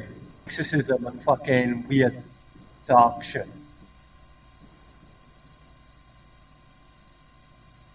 Demonology. In order to understand like pi and deep mathematical equation, you've first got to have an understanding of the foundational Did math. you say the magic word? And that's what pi? I guess we're trying to talk about, right? I'm going to show you something about pi. This might surprise you. I mean, demonology, its own self is an occultic study. That is a study, not a religion. You know what I mean? You see that video I just did? That's me after my first torture. As a little message. 3.1.1.926535897. Close that. Pi to 820 decimal places. In 30 I got seconds. you. So a cult is just like a gang of people that are just like obsessed with like a certain subject, yeah? What is? You've got an occult going on right here, bro. That's what this is. Habbo Killers is an occult. You know why? Is because there's 2 or more gathering to create power within this room. So you tell me how we are not starting a little occult. That's exactly what we've done here. Not me. Jay? Yeah, I gotta go for a minute, but on what you just said, Chewy, like that's also the definition of church, like a meeting of 3 or more people discussing. The Bible will tell you God, but I'm going to say you're a higher power. Right. You're exactly right, Sarah. All right, I'm going to go grab some ibuprofen, get a migraine again, and I'll be back. A higher power of pi. She's getting what? A microwave. So anyway, that a migraine. What was getting it? So she's got a migraine. In 30 seconds, that's what that video is, which would rank I me think 100 in the world. Sorry? I think your Bible talk has fucking made Sarah ill. No, she has something to do, bro. She had a migraine. I don't think she scares like that. I don't think she scares that easy, bro. No. She said she had a migraine. Yeah. If you want to deal with the truth and the important truth, then you're going to have to deal with unsavory topics. You can't just take the sweet bit the sweet pill of blue. You have to take the bitter red pill. It is you echoing everyone because no, it's not him. No, it was Sarah. No, it was Sarah. That's why she set the mic. She had a mic. She's been putting her mic next to her speakers. That's why she's muting herself. I'm still echoing now. I can't hear an echo at all. I am echoing. I have got a noise canceling headset, so I mean, I'm telling you, it's literally it's a $200 headset. It's not echoing. I promise you that. Yeah, I'm recording too, so you can watch the playback. I can't hear any echo either. Why are you and all the echo? I don't know. I keep hearing my voice play back to me. I was doing it right now. So, is there any more things to talk about on this topic, or are we going to the next topic? Because there was a list of topics. The United Nations, for example, and Anonymous. That's an important topic. Are you on the list of the topics? Are you? Okay, I can post it. Yeah, just post a list and choose, and just remove the ones we've already talked about from the list, and then just post them. And if anyone wants to choose one, I just post the whole thing, and then Chewy can see it. Okay, because we've already covered Guy Fawkes and. Holy cow! And Anon is the true new world order. Illuminati, Adam Weishaupt bloodlines, occultism, New Age cult, Crowley, Weishaupt demonology, Harp, chemtrails. We've covered a whole bunch of them already. Myth dying. Oh, we haven't done about the Myth-Anon is dying. Masks of Fall and Hot Guy Folks. The what? We were on about the Myth-Anon is dying. You said that's an important subject. You said make sure I write that down. Myth family? I couldn't hear. Myth-Anon is dying. Oh, the myth of Anonymous dying. Yeah, that's a topic too. All the Guy Fawkes. Hurricane Irma. False flags, Ebola. 9/11. Cancer. I can actually build a program right now in about 2 minutes, and it'll be a Wheel of Fortune, a random number generator to randomly choose one.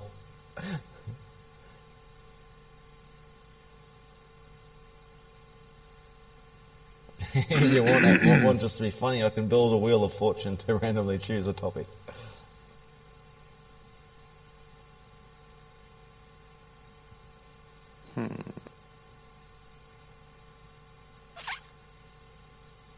Nice and quiet in here at the moment. So quiet.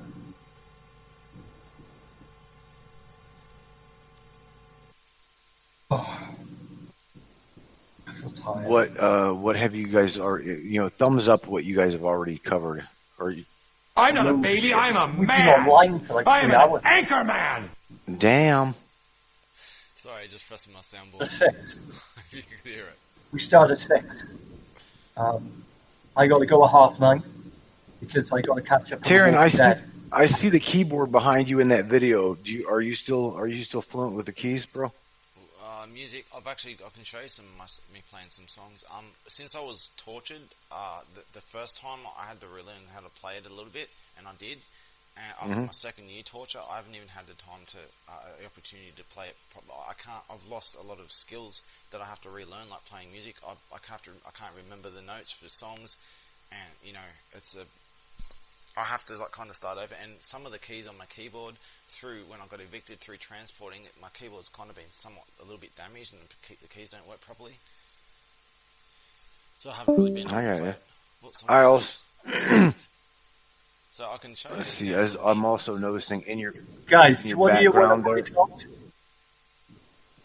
you want to hear one of my songs? I'll give an example of me. One of my own songs. Here's Moonlight Sonata. You play it for me, Jet, so we can hear it. Where? There's me playing Moonlight Sonata.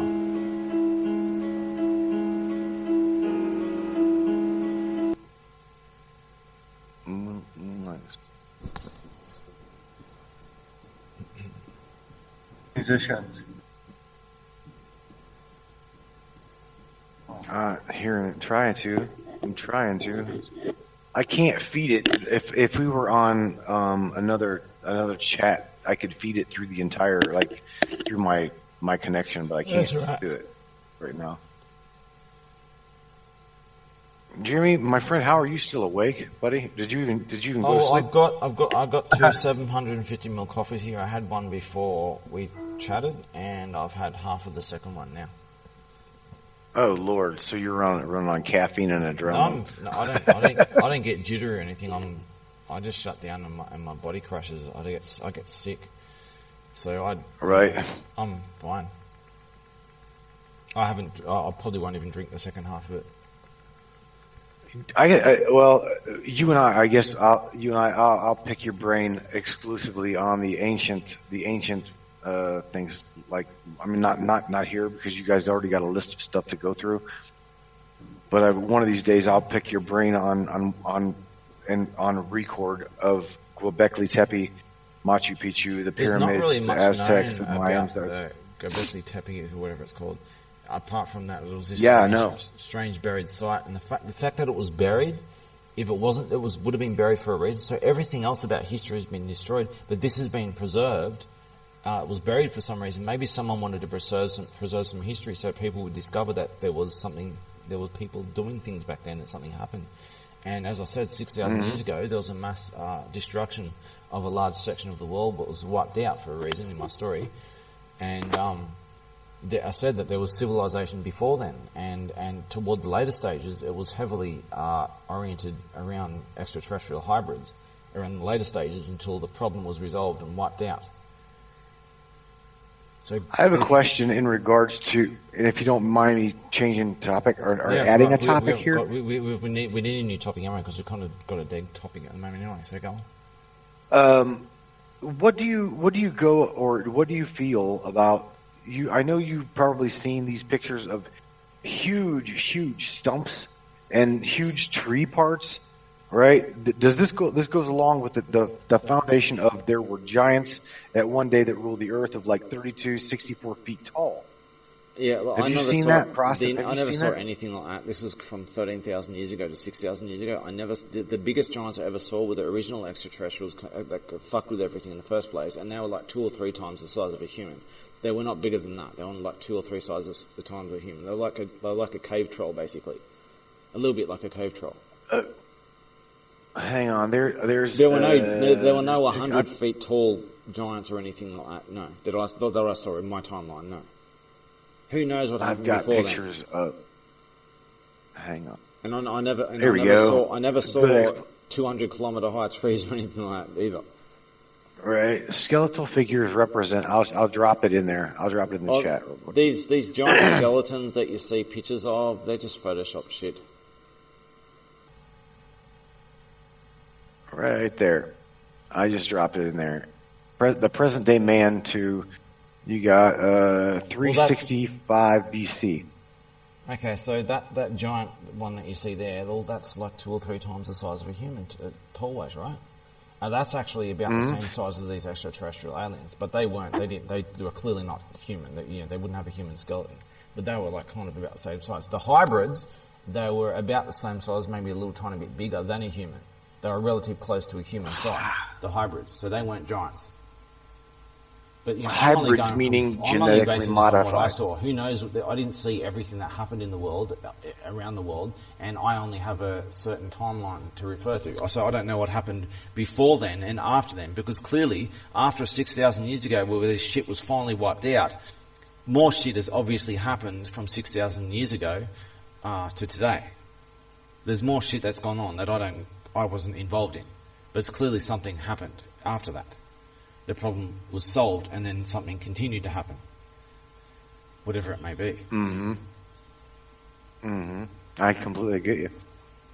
But as for these giant human skeletons, everything that I've seen is just Photoshop shit. I'm not saying that there weren't giant human skeletons, but everything that I've seen so far just is clear Photoshop shit.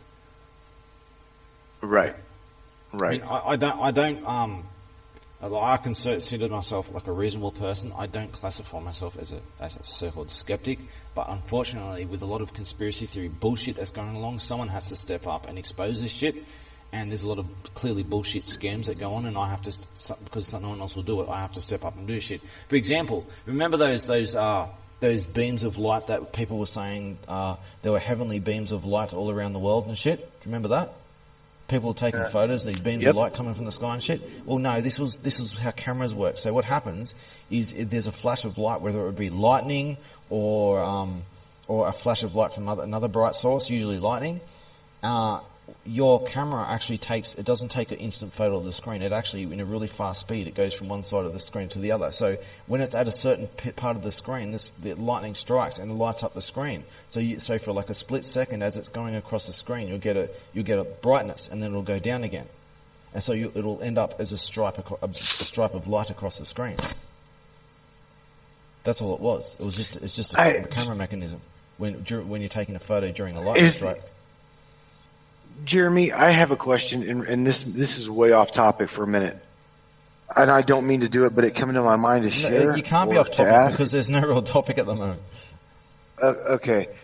Do you, out of any probable possible, right? Do you have any idea of how possibly AI, right, has gotten so far advanced from where you were back then until now that its own self is able to create biological life? Well, we went over this yesterday, over the very definition of AI. I'm actually an AI expert. I've got videos showing me how I can make it. I actually showed a bit kind of scary videos of how if I'm in a debate, literally I can be in a text debate. I can do this easily in text debate. I can be debating with someone who's debating in circles, so I can just bot that shit. I can write a bot on the fly that will argue for me. I can go to the pub and have a beer while you're arguing with the bot I've just written. Or I can actually do it. It's more difficult, but I can actually do that in audio voice recorder. I can just record myself in voices and do automated audio responses, but it's a lot more difficult. So right, AI is something I'm quite familiar with. So the very definition of AI is the problem. So people think that computerized intelligence is artificial intelligence, and I said no, that's not the case at all. An artificial intelligence is a fake intelligence. It doesn't matter the format of the intelligence, whether it be biological, digital, or any kind of medium it's in. Intelligence is intelligence. It's either real or it's fake. So fake intelligence is like when you have a trigger and a response, and you have 10 random responses.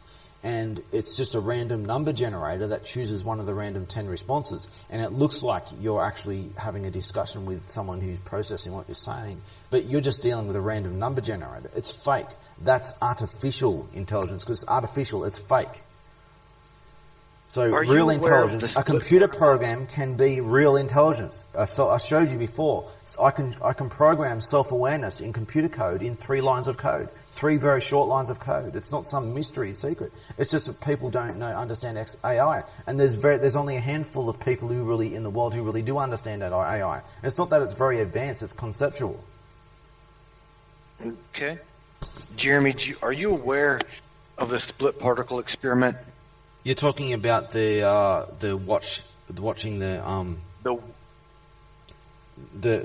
wave, the particle wave thing, how it splits off and against the wave against the screen. What do they call it? The double slit experiment. The double slit experiment. The double slit experiment. Yeah. What I say is, look, it may be on that. It may be the case, but it's probably the case that what they're doing is interfering with what's going on. They're not aware of how they're interfering with it. That's probably the case. The very history of this is really sketchy, and it's what would you call it, dogmatic, and people don't question it. It's like it has been very poorly dealt with. And it is probably the case that they're just doing something wrong. It may not be that case, but it's probably the case. And it's been used to promote a new age ideology of the idea that thoughts and emotions and imagination can manifest reality when they can't. This has been used to push the new age ideology.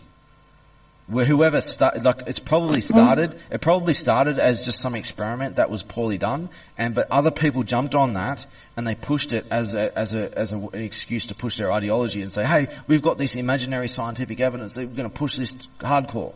That's what happened. So it may be the case. It may actually be true, but it's unlikely. It's probably the case that they've just fucked up the experiment, but they're doing something wrong how they're doing it. And there's no proper stuff being done over this. It's just like, we did this a couple of times. You just have to believe what we say. You must believe what we say. You're not allowed to question it. But I'm going to further your talk here about that, right? Because we also now see today that you can take some sand and lay it on paper, and as that tone increases, the pattern on the paper or the sand, right, changes to meet the frequency tone. No, you're talking about making a noise and a vibration against a sheet, and then putting sand on it, and the sand forms a pattern, right? It does for some reason, but what is that reason? Yeah, okay. I actually answered this in our chat before, and you might not have realised my answer, so I'll actually detail this. Guys, I've got something important to tell you. Yes? Shai wants us to jump into Legion Talk Show. Private. We got a new private section where no one can get in except for certain members. I don't see why that's I don't see why that's important. As far as I'm concerned, I'm publicly available. No, I know. He's made a new section just for the We Are Legion show. It's called Legion Talk Show. Alright.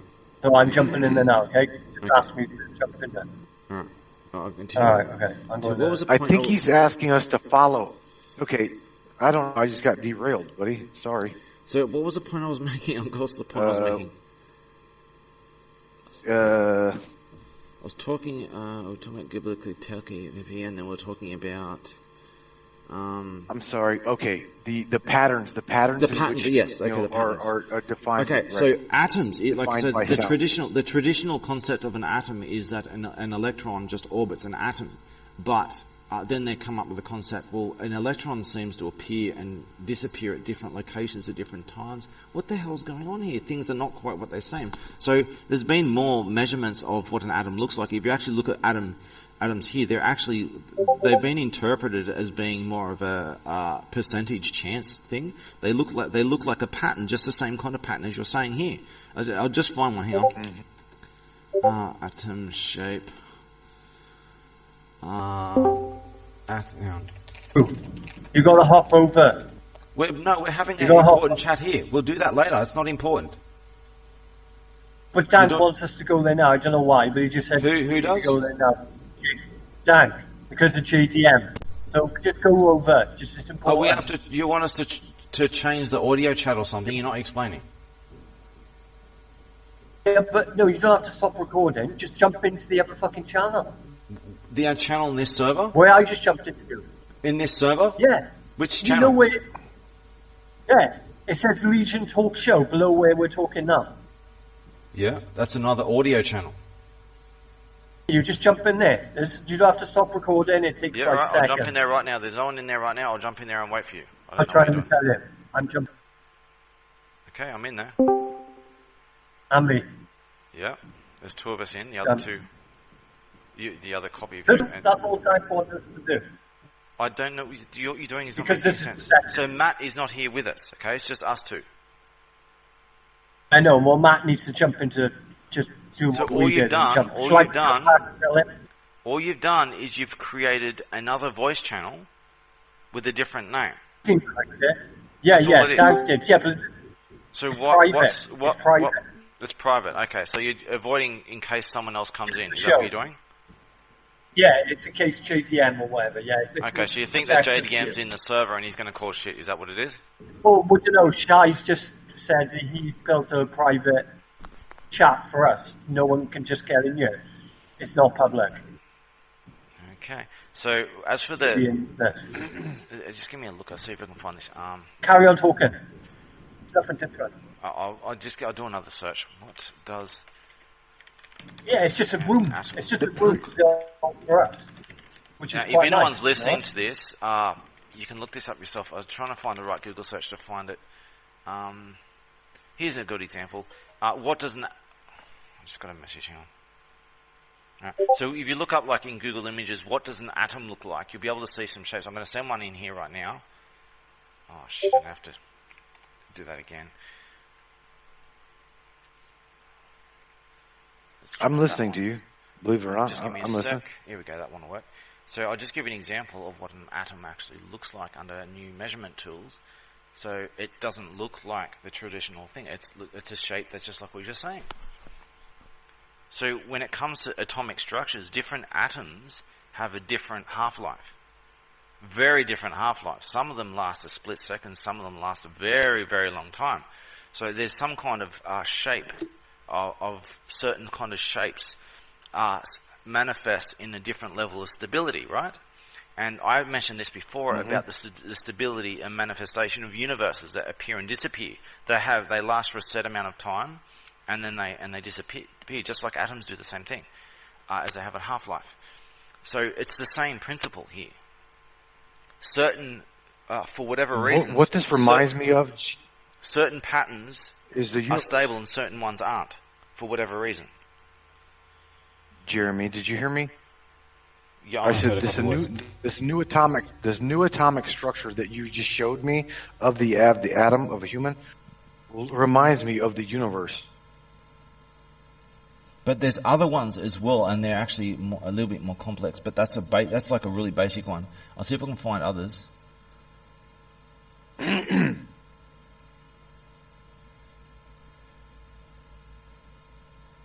So what's that? I would like to know who in the hell I'm projecting this experience back to. That's what I would like to know. This voice in my head that I speak to and I pray to and I rely on, blah, blah, blah. This experience is going back to somebody for... And this experience is going back to somebody, then you cut off. Is source. I mean, the source of my genetic code. You see what I'm saying? And I say that the source of your genetic code was actually chosen by your ancestors.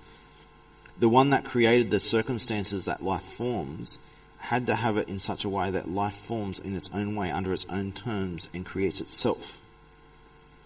So in some contexts, there is a creator, and in other contexts, you are your own creator. But there are definitely fundamental forces at play behind leading to orchestrating your construction. But ultimately, the construction of life and the path of life and its evolution is chosen independently of its own. It chooses its own form. Just as we choose our evolution, each generation is a link of a chain. We choose it. It's not chosen for us. But so you will back me on saying that we are our own creators. In some ways, yes, and in some ways, no.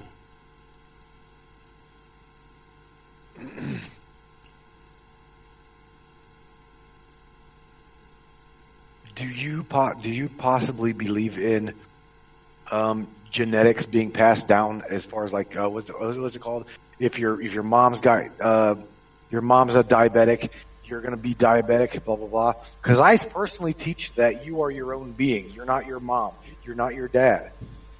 You are your own genetic makeup, and you can change that passed down code. Your mother and father, they have inbuilt personality traits. And they gain life experiences, and those life experiences combine with the inbuilt stuff to steer it in a little bit of a tangent to what was inbuilt. It's a combination of that. So life experiences are a part of what defines a person as a grown adult, right? But your inbuilt code that you inherit from your ancestry is most of what your personality is. But it's not just that. There's a random factor. So you are a combination of your parent or your parents' in genetic code and imprint that determines your personality. But these are from different, different perspectives of the same general genetic code, different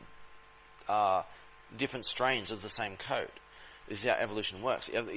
Your parents aren't identical from the same. They're not clones. That leads to inbreeding and stuff, and evolution dies out that way because it corrupts. So the way it works is a gene pool of very different directions, like a tree of different branches that interact with each other and breed with each other within the gene pool. So you are a combination of two different parents that are different but within the same gene pool, right? And there's a random factor on top of that. And the random unpredictable factor added. So you are the compilation of both your parents plus a random factor plus your life experiences as you grow. But the most significant factor, and a lot of people don't like this, but the most significant factor is the inherited evolutionary disposition. So behaviors and attitudes and stuff like that, these often grow in the family. Now they can grow in the family just from bad ideas and habits that are spread from generation to generation, but most of it is inherently genetically built in. Interesting. And you don't get to choose a major direction of evolution, right? You only have a little. You can only take a little step. You take a little step, your next generation takes a little step. This is if it's taken in big steps, things go wrong really bad, and evolution dies up. So the way evolution works the best is to take little steps. Evolution has worked out a balance over many generations of the appropriate distance of steps each generation. So we only take a little step in the link in the chain. We take a little step, and we add our own feedback, and we choose the direction. We change the direction a little bit in our own way. And the next generation does the same thing. And the next generation does the same thing. When the same conclusions are made in each generation, a pattern forms, and that leads to evolutionary drive. So, for example, you have birds, and they have a middle-sized beak. And well, let's just say they're eating food that's deeper in the ground, and a middle-sized beak's not big enough, so only the longest beaks have the highest chance at reaching the food and surviving. So what happens, if this happens consistently, if it happens in one generation, you're not really going to have a noticeable impact. But if this happens over generation after generation after generation, those with the longest beaks survive and reproduce the most.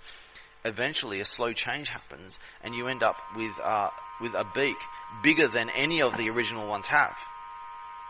Because the random factor creates those with bigger beaks and smaller beaks. Bigger than the normal, smaller than normal, and everywhere in between. Sometimes those beaks become bigger, and those beaks that are bigger survive more and produce more children. You keep doing this little step by step over a long time, you end up with a beak that none of them ever had. Bigger than any of them. Mm-hmm. Right, I get it. There are other causes of evolutionary pressures too, but that's just an example. Are you there? I'm here. He's here. Oh. I could be going soon in about 10 minutes, 15 minutes. So can you play my track? Because you showed what is it? Track 3. What is it? It's me on the guitar. So you want me to play it for the recording? Yeah. All right. I'll download it right now. A few minutes. Very interesting topics you guys had today, gentlemen. All right, I'm going to play that song right now. I'm just a little bit higher now, Mike. You came in very late. We've been talking really deep about a lot of shit. You've been talking about, was it gay AIDS myself? We've been trying to talk about serious topics. We've been trying to talk about serious topics. But look, keep that list. Have I changed since I've become the new sock? Yeah. Yes. So, Jay, you've got that list of topics. Can you do this? Can you just delete the topics we've already covered and keep the rest, and we'll cover the rest later, next time? We'll just go through. Yeah. Which one did we cover? We covered so much. Oh, we need to cover two-door riddle.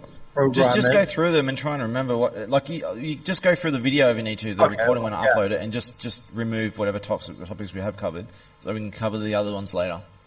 As I said, we had little chance of covering them all in one go. We've only covered a couple of them. Which is we done that, didn't we? Yeah, we did the Illuminati bloodline thing. Yeah. Nations, you wanted to do that. Which one? Oh, United Nations. Yes, that is a very. In fact, I'll send an image here. I've sent you before, just to remind you of the relationship between the United Nations and Anonymous and how the symbols overlap. This is very important because this is about the true United Nations versus the fake, corrupted United Nations. Just give me a second. Here we go. These symbols, the Anonymous symbol and the United Nations, overlap exactly, identically, for a reason. It was intended this way. And my anonymous symbolism video, if you go to YouTube, type out anonymous symbolism, you'll find my half-hour video, the most mirrored anonymous video of all time. The video I made in 2015, I think it was, called Anonymous Symbolism, that covers the symbol of anonymous, what it means, where it came from. For example, the latitudes, the inverted latitudes, well, the World Bank actually has a similar symbol, but they are with one prong instead of two. But those inverted latitudes, a latitude means more than a line on a map. It means freedom from excessive rules and restrictions. Whoop, Matt just left. He just liked my image and left. I'm not sure if he accidentally left or not. I'm pretty sure he did accidentally leave. So that's what the latitudes mean. It means freedom from excessive rules and restrictions. It's a double meaning. Latitude means two things. So, Jay, do you want me to just play that song? He might not be coming back, so I'll just use here he's back, alright?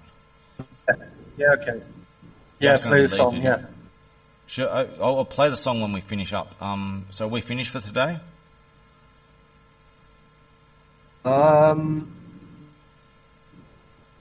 Looks like it.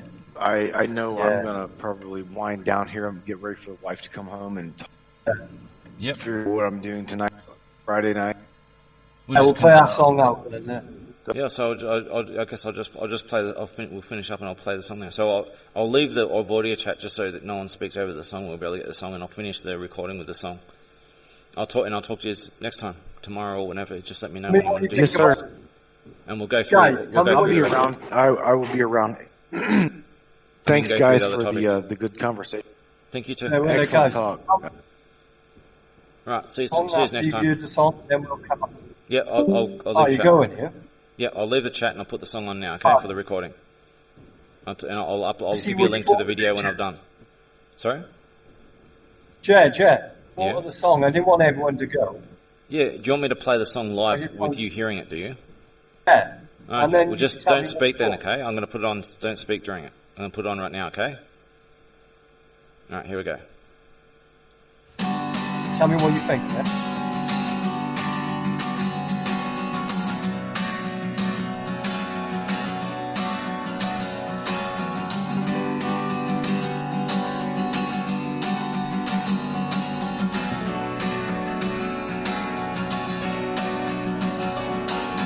Well, I don't care if you don't care. Well, I don't mind if you don't mind today.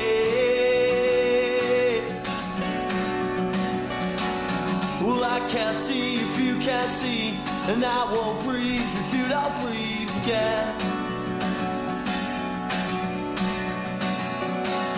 And it's alright if you're alright, and it's all fine if you were fine today.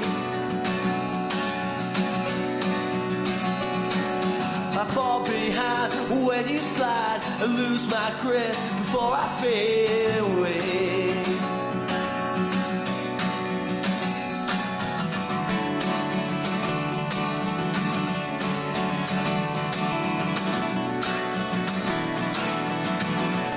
And you fade away, we fade away, you fade away, we fade away. Before you fade.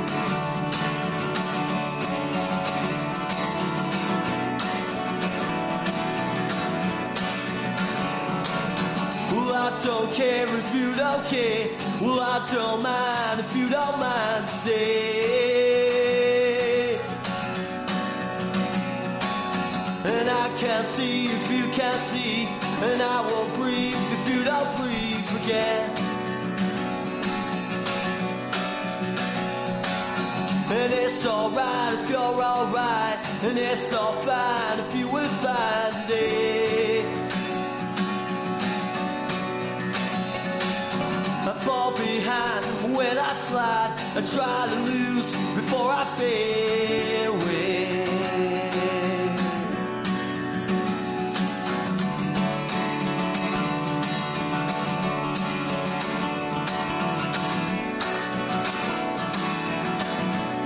And you fade